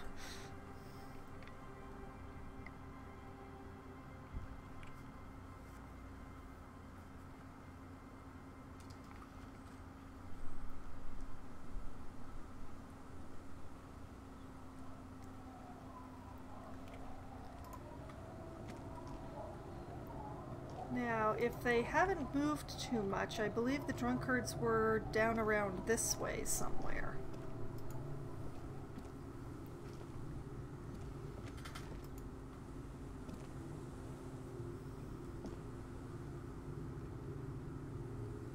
Oh, why is the game stalling? What is going on? Don't do this to me, game.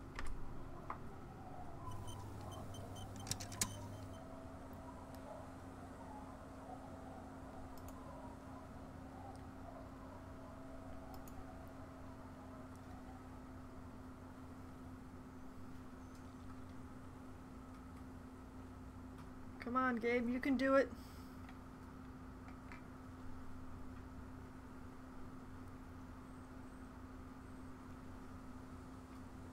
I believe in you. Oh yeah, there they are.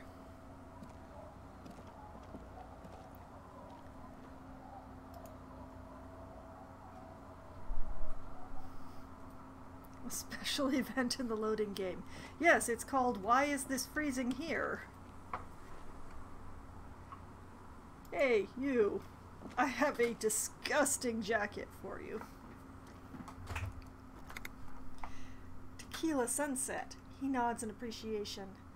I found your jacket. Ah, Tequila, I knew you'd come through. That's fucking great, man. Give him the jacket. Or, I found a little more than I bargained for, which would be what I'd say if I'd actually thought about how that jacket got that way. Give it to him. Give it to him. Oh no, I lost the filthy jacket. Let me see. What? This isn't my jacket. My jacket was beautiful. This is fucking filthy. What am I supposed to do with this? Look, I just stumbled upon another dead body. I don't care about the jacket. What do you expect? You left it outside for a week. Or, I'm sorry, I found it like this. I found it like this. Oh, it damaged my morale. I'm not taking a disgusting pile of hobo rags. I may be in an irrevocably decaying orbit, but I've still got standards. Either bring it back the way it was before, or find a dumpster to burn it in. He hands it to you. Kim, the lieutenant inspects the jacket in your hands. You know, despite the guano, it looks like the jacket itself is stain resistant. It may just need a good scrubbing. Oh, Kim, why? Alright, seeing ya. Bye. Now what?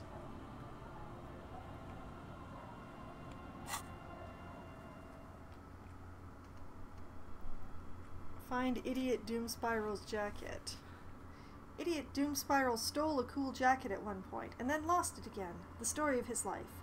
According to the man, the jacket was last seen somewhere around the boardwalk, maybe at the abandoned fish market? And the task is now wash the dirty jacket. Oh boy. And we also have a quest for report the dead body to the station. Another dead body, this time on the Martinez boardwalk on the coast. You don't have time to look into it. Someone at the lieutenant's station can handle it. Call and let them know what you found, after you've examined the body for clues. Call the station to hand over the case. Yep. These are things that are happening now. So...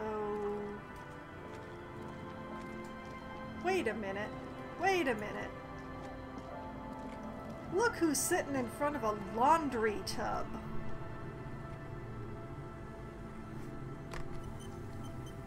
We may not have to carry this filthy thing around for too much longer. Help. Our tenant, Our tenant, the policeman. I hope the waves don't keep you up at night. What can I help you with? Ah, here we go. I found this jacket, but it's filthy. Could you wash it? I can wash it for you, she says after looking at the jacket over, but it's going to take about half an hour. Think you can stay put for that long?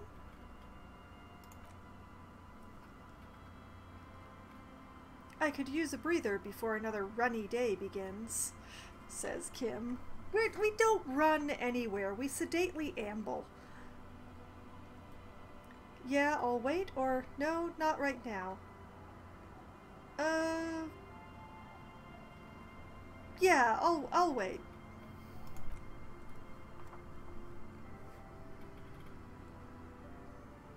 Well, hand it over then, and I'll see what I can do.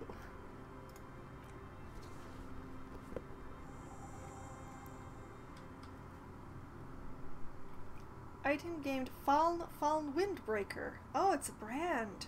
Must say, I'm proud of this one, she nods, handing the jacket back to you. It's pretty nice underneath all that filth. I hope you take better care of it than its last owner.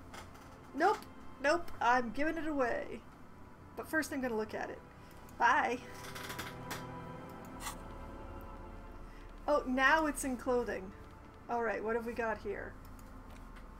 Fallen Windbreaker. +1 pain threshold, element proof. +1 half-light, always hot. -1 drama, sweat like a pig. She is magic.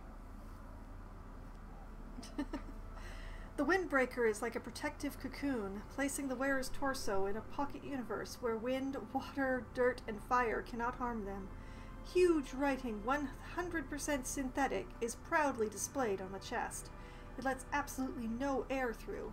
Warning, item not actually fireproof. I am going to give this guy this jacket, even though it seems very expensive, but what do we got here? We have washed the dirty jacket. The dirty jacket is clean. We're going to go and give Idiot his jacket. And then we're going to go and report the body, and I will probably save off there for the evening, but we shall see.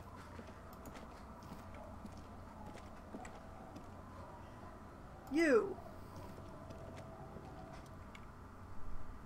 Tequila Sunset. He nods in appreciation. Here's your jacket. Take it. My jacket? Yeah, the one you had me clean the seagull shit off of. A look of consternation crosses the man's face. He looks at you, then at his bottle, then back at you. What the fuck are you talking about, Tequila? What the fuck are you talking about? So you're saying this isn't your jacket? This isn't your jacket? Fallen? That's medium concept stuff. Not my style at all. I can't believe I'm saying this, but maybe you should lay off the booze. It's fucking with your head. Logic success. It becomes abundantly clear to you how this man managed to lose his keys, business, friends, and girlfriend. Electrochemistry success. I'm calling it. It's neurological. Your loss? I'm keeping the jacket for myself. Keep it. I went through some dark shit to get this for you. Take the fucking jacket and give it to him. I didn't go through some dark shit for this jacket because I didn't examine it closely while it was disgusting. So, your loss. I leveled up from keeping a jacket. So far, I have leveled up from lying and theft tonight. That shit is so medium concept, I wouldn't touch it with a stick. But yeah, okay, I'm sure it looks great on you. Kim, it's an okay jacket, the lieutenant shrugs, if you're into that look. Seeing ya. Bye. Kim. Okay, let's step aside for a second. I have something I want to talk about. Oh, do you, Kim? Oh, yes. Yes, let's do that. We'll take a moment over here by the twins who will not care about anything we say.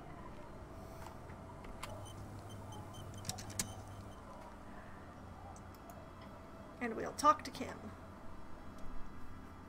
I've been meaning to have a little chat with you about your sense of style.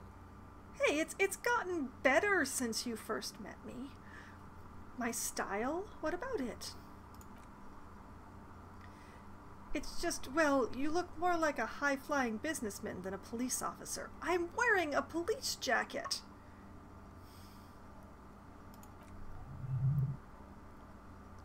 Composure, success. That's right, you're an entrepreneur of the peace, here to disrupt legacy law enforcement with buzzwords and privatization schemes.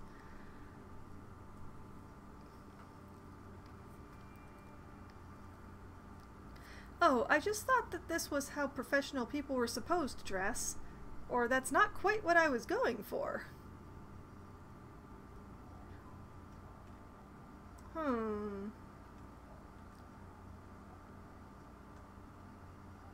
I've just been wearing what gives me the stat I want. I honestly,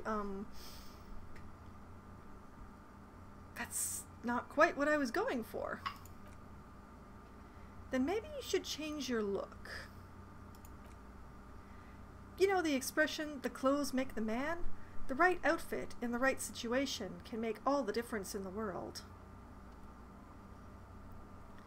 Okay, nod. You're a sharp-dressed man. We could be style buddies.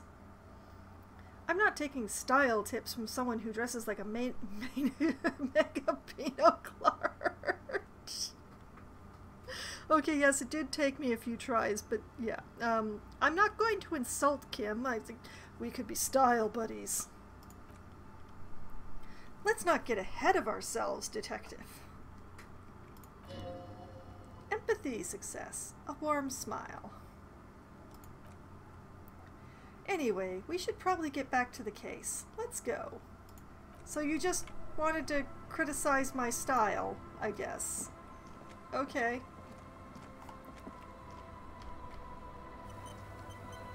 I'm not going to be changing it, because this stuff is working for me in more than one way. Although, now that you mention it, I should probably take the interfacing gloves off right now.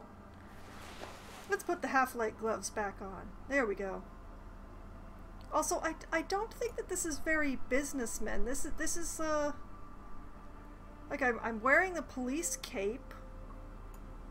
I admit I've got the Tari bag, but I'm wearing a police cape and I've just got, you know, like pants and a really hideous tie and some very green shoes. This doesn't look businessy. This looks detective to me, honestly. Although I admit that the one whole detective real life that I have met in my life did not wear a tie, but he otherwise was not dressed dissimilarly from this. But fine, I'm not going to dwell on it. My feelings aren't hurt by Kim's criticism. Not at all.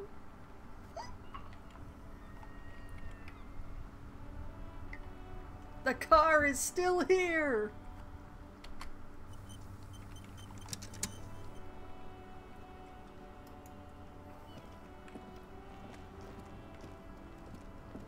Boot the kids off the tires. Inside you see a set of steering levers, a radio microphone, a pull-out toolbox, and the soft glow of the fuel preheater gauge. Alright, pick up the radio. This is Precinct 57. How may I assist you? My denial is stronger than my feelings.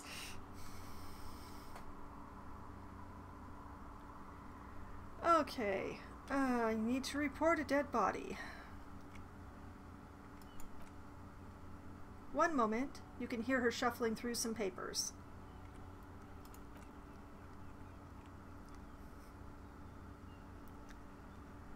Can you please describe the body, age, sex, cause of death? An unidentified middle-aged man, height 170 to 175 centimeters, dark hair, medium build. Looks like he slipped, fell through a hole in the boardwalk, and hit his head against the metal bench. Kim. We suspect he might have been inebriated when he fell. There were bottles all around him and traces of vomit on his shirt. Any signs of violence? No, seems like it was an accident. Or someone might have pushed him? Seems like it was an accident. No field autopsy necessary, she repeats. Perception, hearing, success. You can hear her quickly typing in the background. This is a good radio. Alice, what about his belongings? Did you examine his clothes? He was wearing boots, trousers, and an old leather jacket with a bright blue lining. I found a library card in his pockets. Any information on the library card? It's from Central Jamrock Public Library. It belongs to somebody named Billy Magine. Good, you have a lead.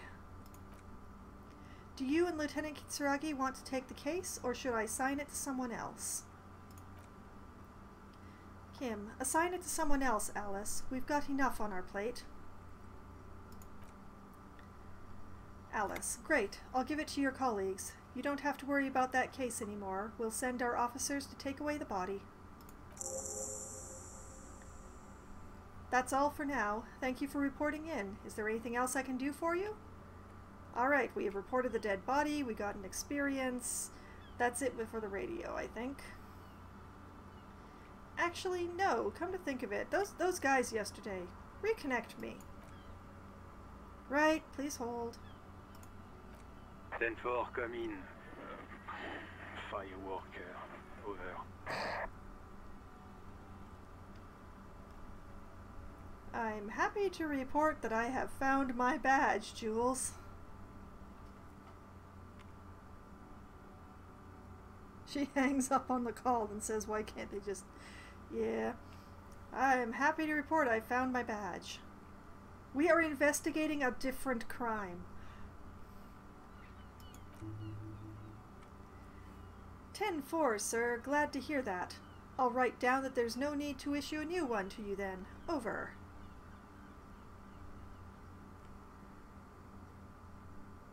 Let's see. Is he still going to refuse to talk about personal details? 10-4, sir. Sorry, but I'm under orders to give a negative to requests for personal information. Over.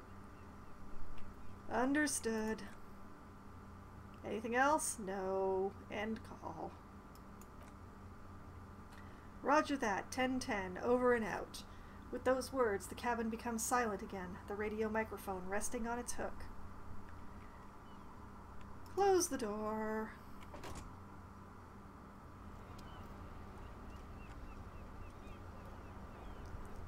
I wonder if Kim's colleagues are going to come and collect the library card.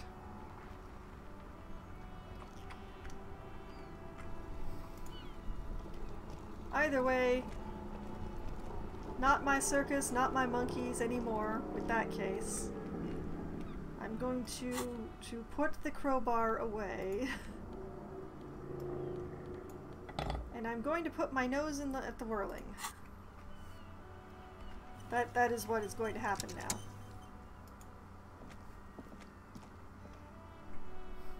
I just want to see if those two officers from the previous game day, Wednesday, was it? Are still there. They weren't there when I sung the karaoke at night, but I want to see if they're back. Stop threatening the people with a crowbar, you're making them uneasy. I know, if I had interrupted those kids in the process of stealing the car, I wanted to be prepared. I mean, it's several more hours in-game before I get my gun back. Hopefully. Assuming that there aren't any red checks on getting the gun, in which case I'm doomed.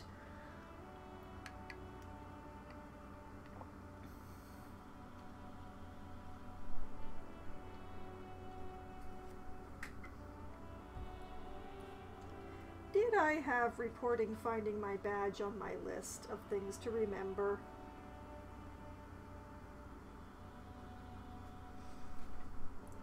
No, I did not. I can't cross another thing off. Actually, the main thing that I have noticed this evening is the lack of any checks. I haven't had a single check this evening. Well, except for the checks on my patients from the loading screens. So far, I've been rolling okay on those.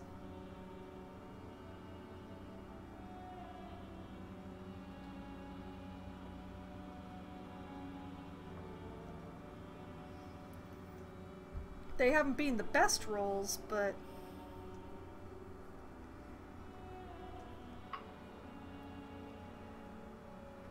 But yeah, that's, I am pretty sure that that place where I found the filthy jacket is the fish market, so that's the place where I go at 2200. But there is still more ground northward of there. I just need to figure out how to go northward of there.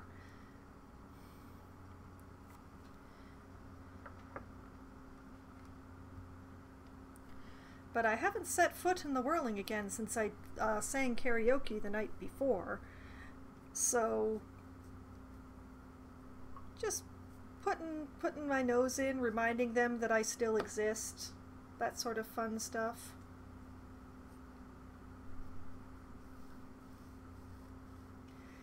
You know, if the game actually loads.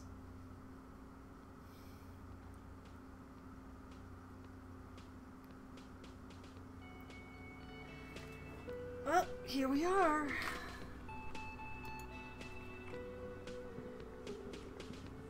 And the officers are indeed back. The Union boys are still here. This guy's new. Who are you? Oh, it's Smoker Boy. I didn't recognize him in daylight.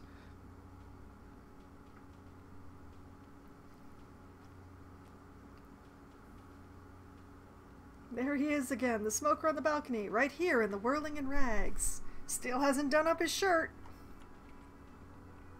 Hi, hello, adjust your tie. You're here, or leave. Oh boy, hello. Hello. So what brings you here? Yeah, the toy boy. What are you doing here? Tell me again about that muscular type who came to investigate the crime. I need to talk with your Sunday friend again. It's about committee business. I met your Sunday friend. A legendary composure check. What is it about the way he carries himself? Or leave. I don't think my composure's very high, honestly. I have 5 whole composure. 42%. +1 for he's so different. What are you doing here? Admiring the atmosphere, he smiles. What about you, officer? Maybe, but we'll see if anything that I do changes the checks.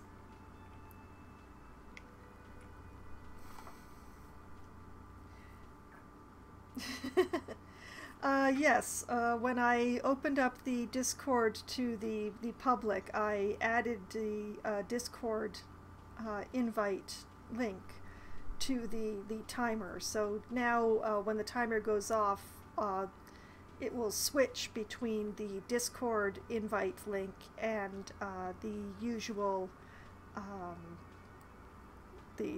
say hello to your streamer line. Okay, I live here. My room is right upstairs. I'm here to kick some ass and solve the case I'm working on. I don't know what I'm doing here. I just go wherever life takes me, which is the answer for I know I'm a game character, but I'm here to kick ass and solve a case. Well, here's to you. He raises a glass before taking a sip of his drink, froth grazing his mouth. Oh, I'm glad.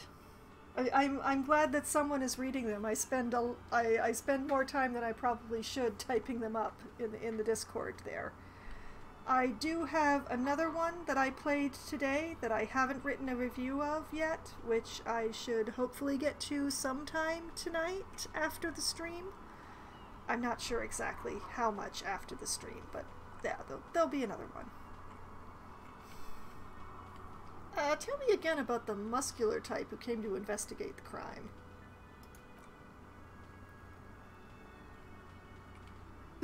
Usually impressed. Oh, thank you! I'm mostly just putting down my thoughts on the game and you know, the impression that I get of it, but...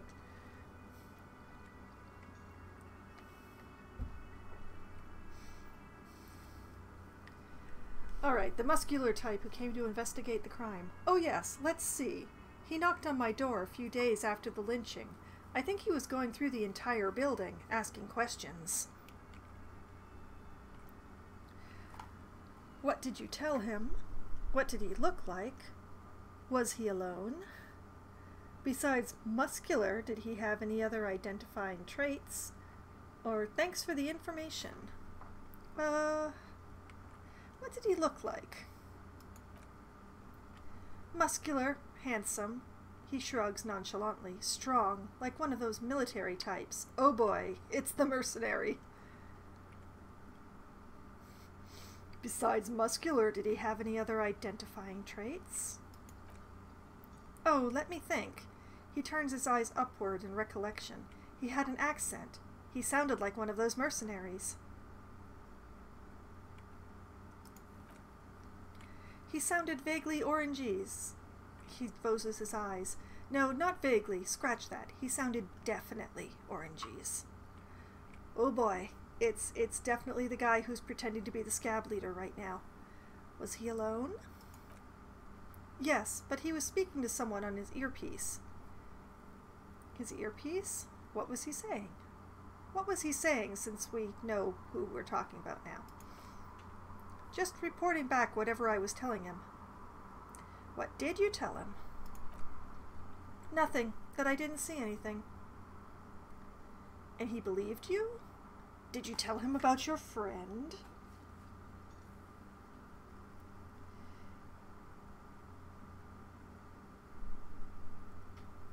And he believed you? Why shouldn't he? Did you tell him about your friend? He takes another drag of his cigarette before knitting his brows. What friend? Your Sunday friend, the witness. No, I don't think it came up. Interesting. Thanks for that information, then. Sure. Anything else on your mind? His lazy eyes stroll over your face. Have I changed any of this? Nope. I met your Sunday friend. You did. A small smile adorns his face. And how did you like him? You were right. He was magical, magically bureaucratic. I didn't like him as much as I like you. I didn't. He's a government official. I don't trust governments.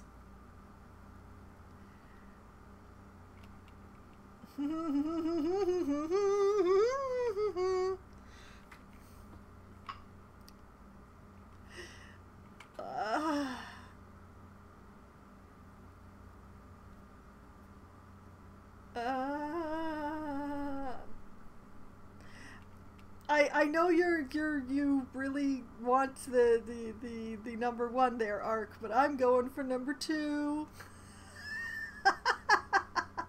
Not as much as I like you. Aw, shoot, he bursts out laughing. Why not? Who is he? What are you two? Why was he staying at your place in the middle of night? I don't want to talk about other people. I want to talk about you.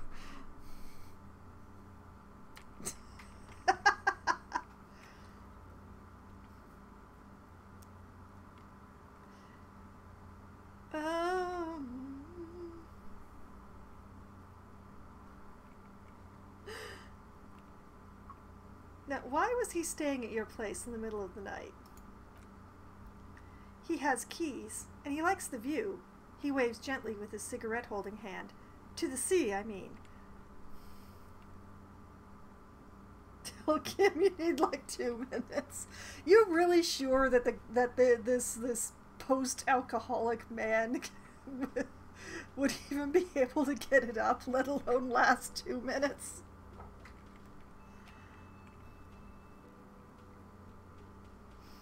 Who is he? A visitor from the first world. He's not like you and me, gendarme. He smiles, and his smile seems melancholic. He can always return. Return where? I assumed 1 minute 58 seconds was working himself up. Oh! I can't disagree. Return where? To his opportunities in Occident, sur la clef. Still, he breathes in and keeps his lungs filled for a moment before letting it out. His coming and going brings some life to the village. I'm sure it does for you. Or is it just money? I don't know. He stares at the bar. What are you, you two? Friends, I told you. Sunday friends. Friends who like to get together from time to time. What does it mean, a Sunday friend? Could you show me with some hand gestures?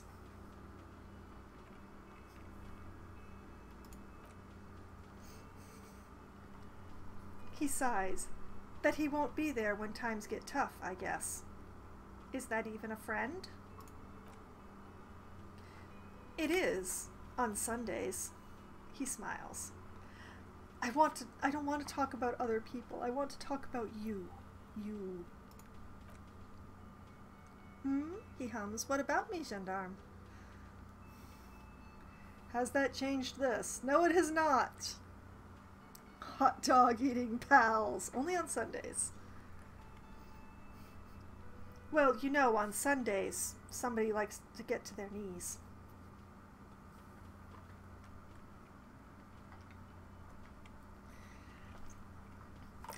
Anyway, I need to talk with your Sunday friend again. It's about committee business. Oh, a committee, he smiles. How interesting. And if I may ask, gendarme, what is this committee about? He takes a measured drag of his cigarette. Does a lot of worship. You can tell by the way he holds his cigarette. Rhetoric success. He's all bemused skepticism. He doesn't actually care what you want with his friend. I'm not really sure. I'm just trying to reach a higher authority. It's about assigning las responsabilités. I'm not really at liberty to say. I'm not really at liberty to say, you know? Is it, Oh, a big secret committee. I understand perfectly. His mouth forms a half smile. He's gonna invite me to join his committee.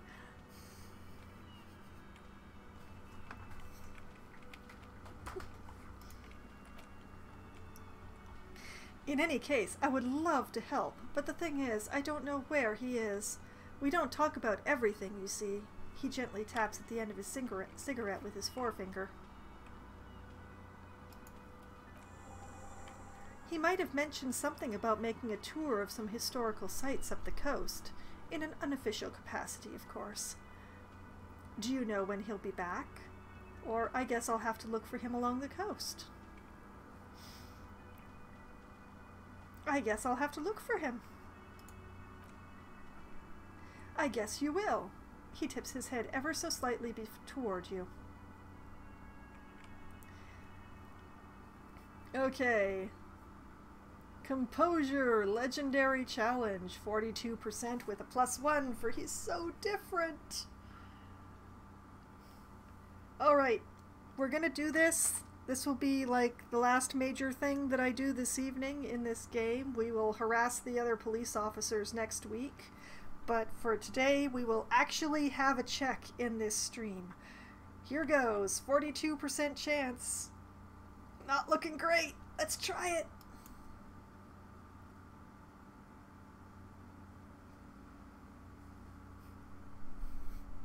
And the game freezes.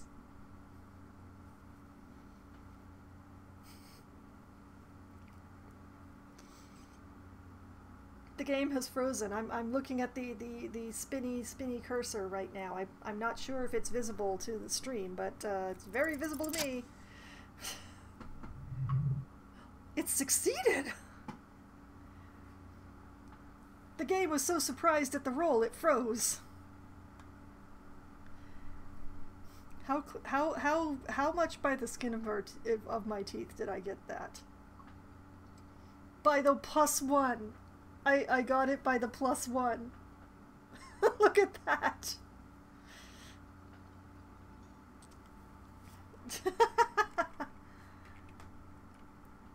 Could he be a member of the homosexual underground? Gasp! Encyclopedia success. Just pointing it out, we're not talking about some kind of a cult with members here. You made it up. Are you part of the homosexual underground? Or, I'm not bringing it up. Let it go. No, I rolled incredibly luckily for this one. We're gonna embarrass us all.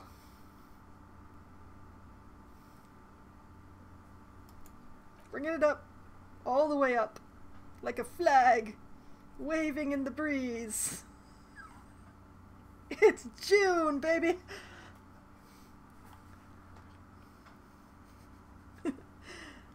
The homosexual underground. The smoker sits up immediately, his eyes wide with amused surprise. A honeyed smile lingers on his lips.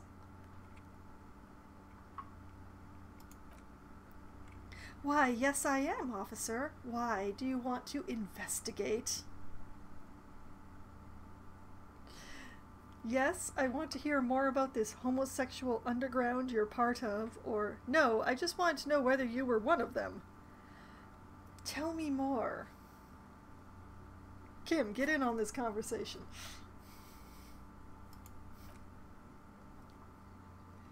Oh, it's a pleasure group. A sub rosa pleasure group congregating in cellars under the cover of night. Saturday night, sometimes even Friday night, and every Sunday. What about Thursday night? But why do you convene? What do you do? Do you really want him to answer that question, Harry? I'm not sure you really want the answer to that second question, Harry. What about Thursdays? Or Thursday night. Sometimes the congregating doesn't even end. It carries on into our daily life. He lowers his voice conspiratorially and looks around. But why do you convene? What do you do? Or let's not talk about this anymore. No, what do you do? What do you do? Oh, we're ambitious. We want to destroy the last vestiges of meaning, the last things people in Revicol have to hold on to, the true symbols of security, the meaning of man and woman, mother and father, their marriage. Everything will be constantly shifting and moving under our rule. The future will belong to a circus of identities just spinning around, surreal and unreal. You won't even know who you are anymore. Well, I've spent most of this game in that state. It wasn't actually all that bad.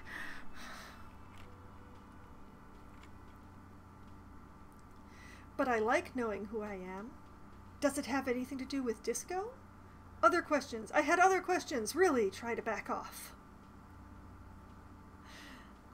Does it have anything to do with disco? Do you dance? Yes, we listen to a lot of disco. Some say we engineered disco to spread our vision of a vertinous, ever-changing society where there is a razzle-dazzle of gold. We are going to change the family unit with all this razzmatazz and finger dancing. He wiggles his hands. And with mysteries, of course. The mysteries are also of a sexual nature, very esoteric. I do like disco. Maybe I should get into it? No, this is not me. That much fun should be illegal.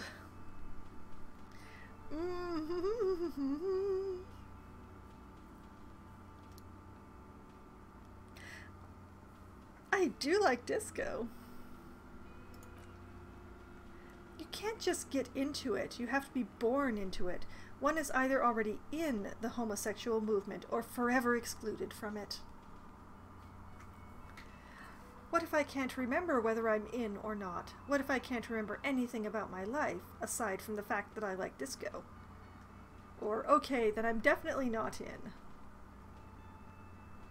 What if I can't remember?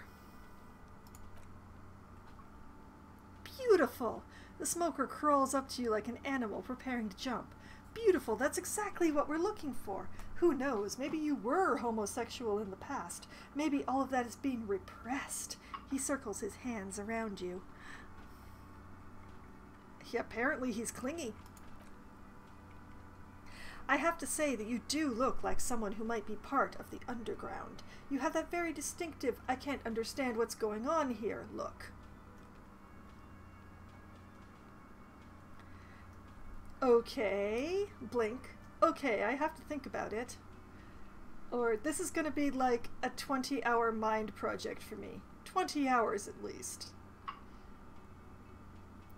I have to think about it. Okay, I think about it. This enthusiasm.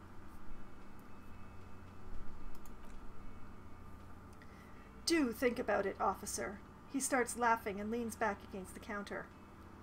Oh my goodness, I get to say both. This is going to be like a 20-hour mind project.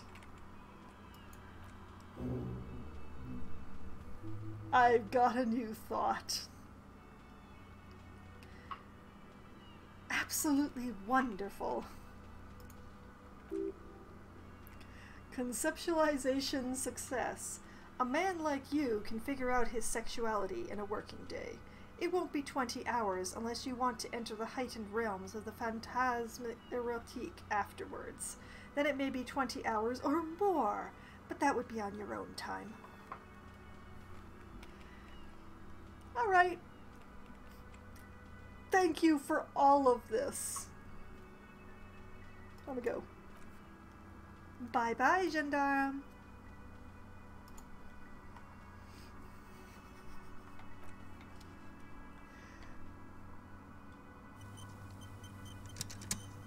That was 800 and a half things.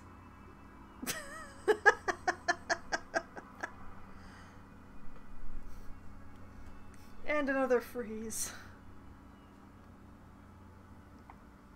Imagine if others found out how fast he can figure out his... Well, I think the amnesia actually helps with that.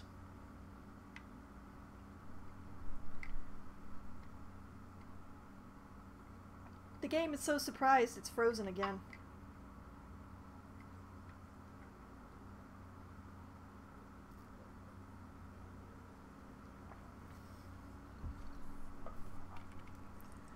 Okay, let's check out this. Is there a word that means both amazing and appalling at the same time?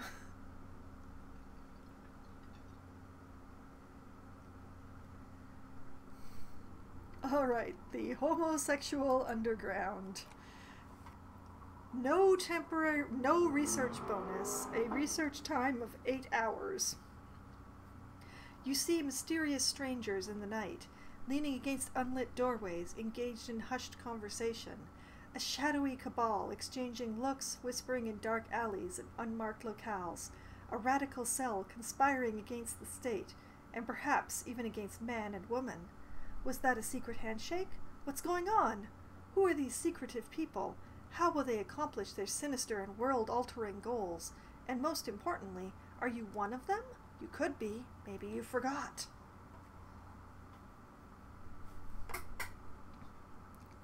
I admit to temptation towards actually running this thought.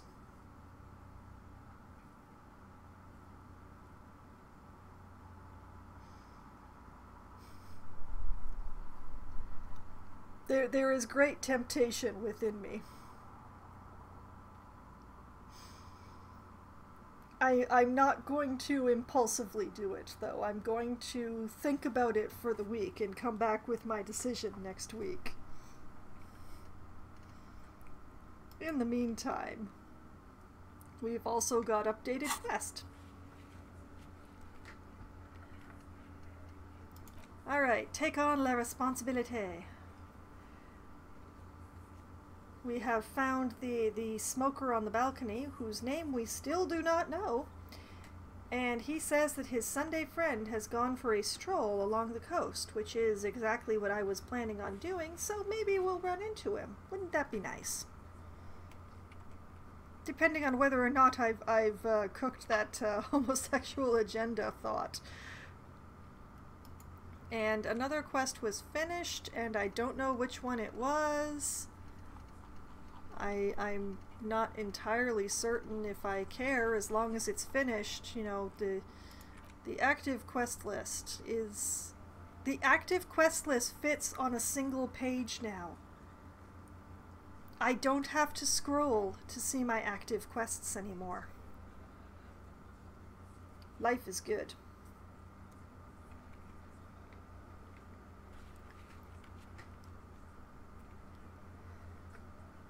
So that is a pretty good place to leave off for the time being. It's interesting that, unlike many of the other thoughts, the homosexual agenda does not have any negative effects on me while I'm formulating it. But yeah, these two officers are back again. I'm going to talk to them next week. Gart is still fooling around with the bird, though. I gave him a new bird. Why is he still trying to fix the broken one that I still haven't admitted to breaking? But yeah, that is next week's problem. This week's problem is whether or not this save that I just did will actually complete, when I should have done a full save, not a quick save.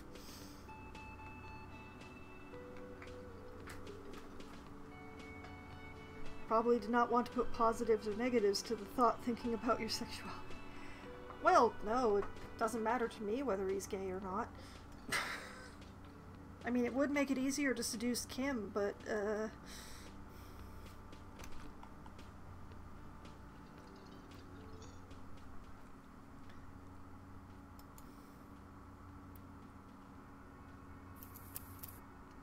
maybe. Okay, that is a save. A proper save, a real save even. Not just a quick save or an autosave.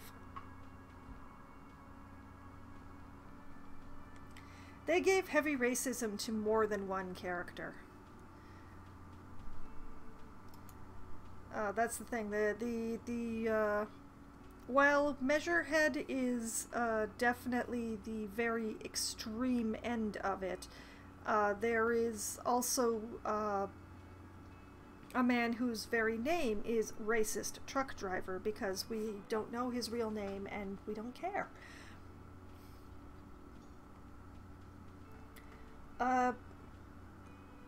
Measurehead is so far on the scale of racism that he has tipped it entirely to his end. But that is why I don't want to talk to him.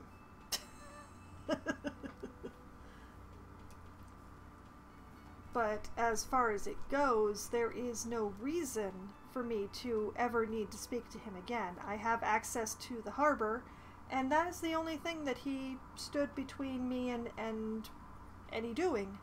So I don't care. I don't have to return to him ever again. I may not ever need to speak to Kuno again. There was like 2.5 things I needed to know from him, and I know them now. So I really don't need to speak to the terrible child or his terrible almost sister. Evrart has mostly used up his usefulness to me at this point. I don't know why I would need to return to talk to him. So a lot of the people that I would not care to speak to again, I don't have to. And that makes me very glad, because there was a point in time where I was constantly having to return to talk to Kuno, and I was not enjoying that. I just was not enjoying that. So the fact that I haven't had to return to talk to Kuno in a very long time kind of makes me happy. Kuno himself is not terrible, but the problem is the Kuno S always comes along with that package. Oh, thank you. I try. I'm not actually very good at voice acting, but I do try to read people properly. But Kuno S just, the way that she escalates things and incites things, and just her manner of speaking, and just the way she interfaces with the world to be really weird about it, just I don't like it. It's I don't hate her. Like, I think I'm pretty sure I hate Measurehead, but I don't hate Kuno S. I just really dislike interacting with her in any way. I would prefer not to have to speak to her ever again. That being said, this is where I call it an evening. Anyone who has come in late, and that is very easy considering that we are on episode 25 now. My goodness, I've been at this for a while. All of the Disco Elysium sessions are archived on my YouTube channel. That gets updated every Friday with the previous Sunday's Disco Elysium. So that, no, it is not Overwatch time. As much as possible, it is never Overwatch time on a Sunday night, which is a rant for a different time. But no, not Overwatch time on Sunday nights, as if I can ever control that, which I can.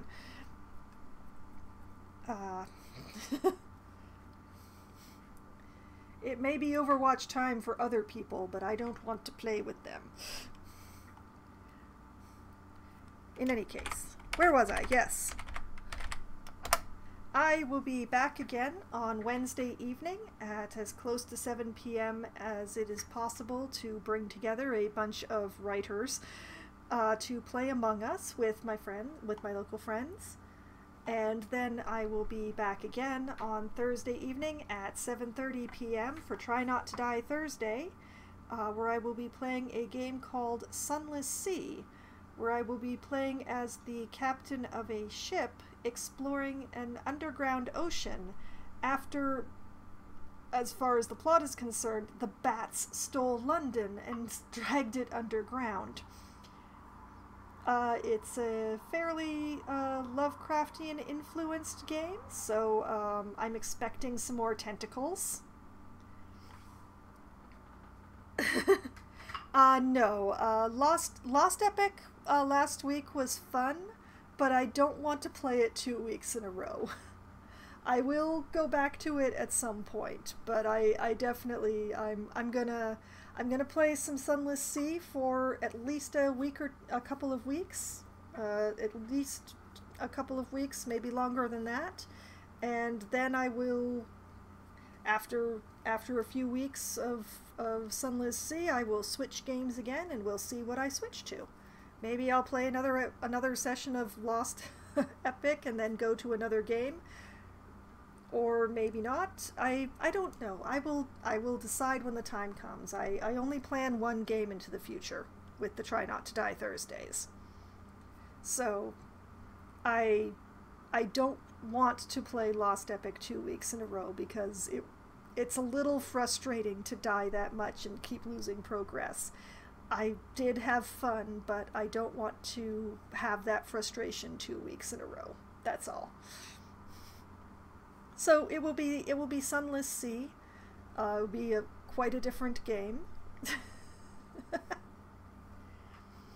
There are varying definitions of fun. I can have fun with a game that kills me that many times. And I did, and it was very pretty, which makes me want to forgive it more, but it doesn't mean that I want to play it, you know, frequently. I want breaks in between. So that will be.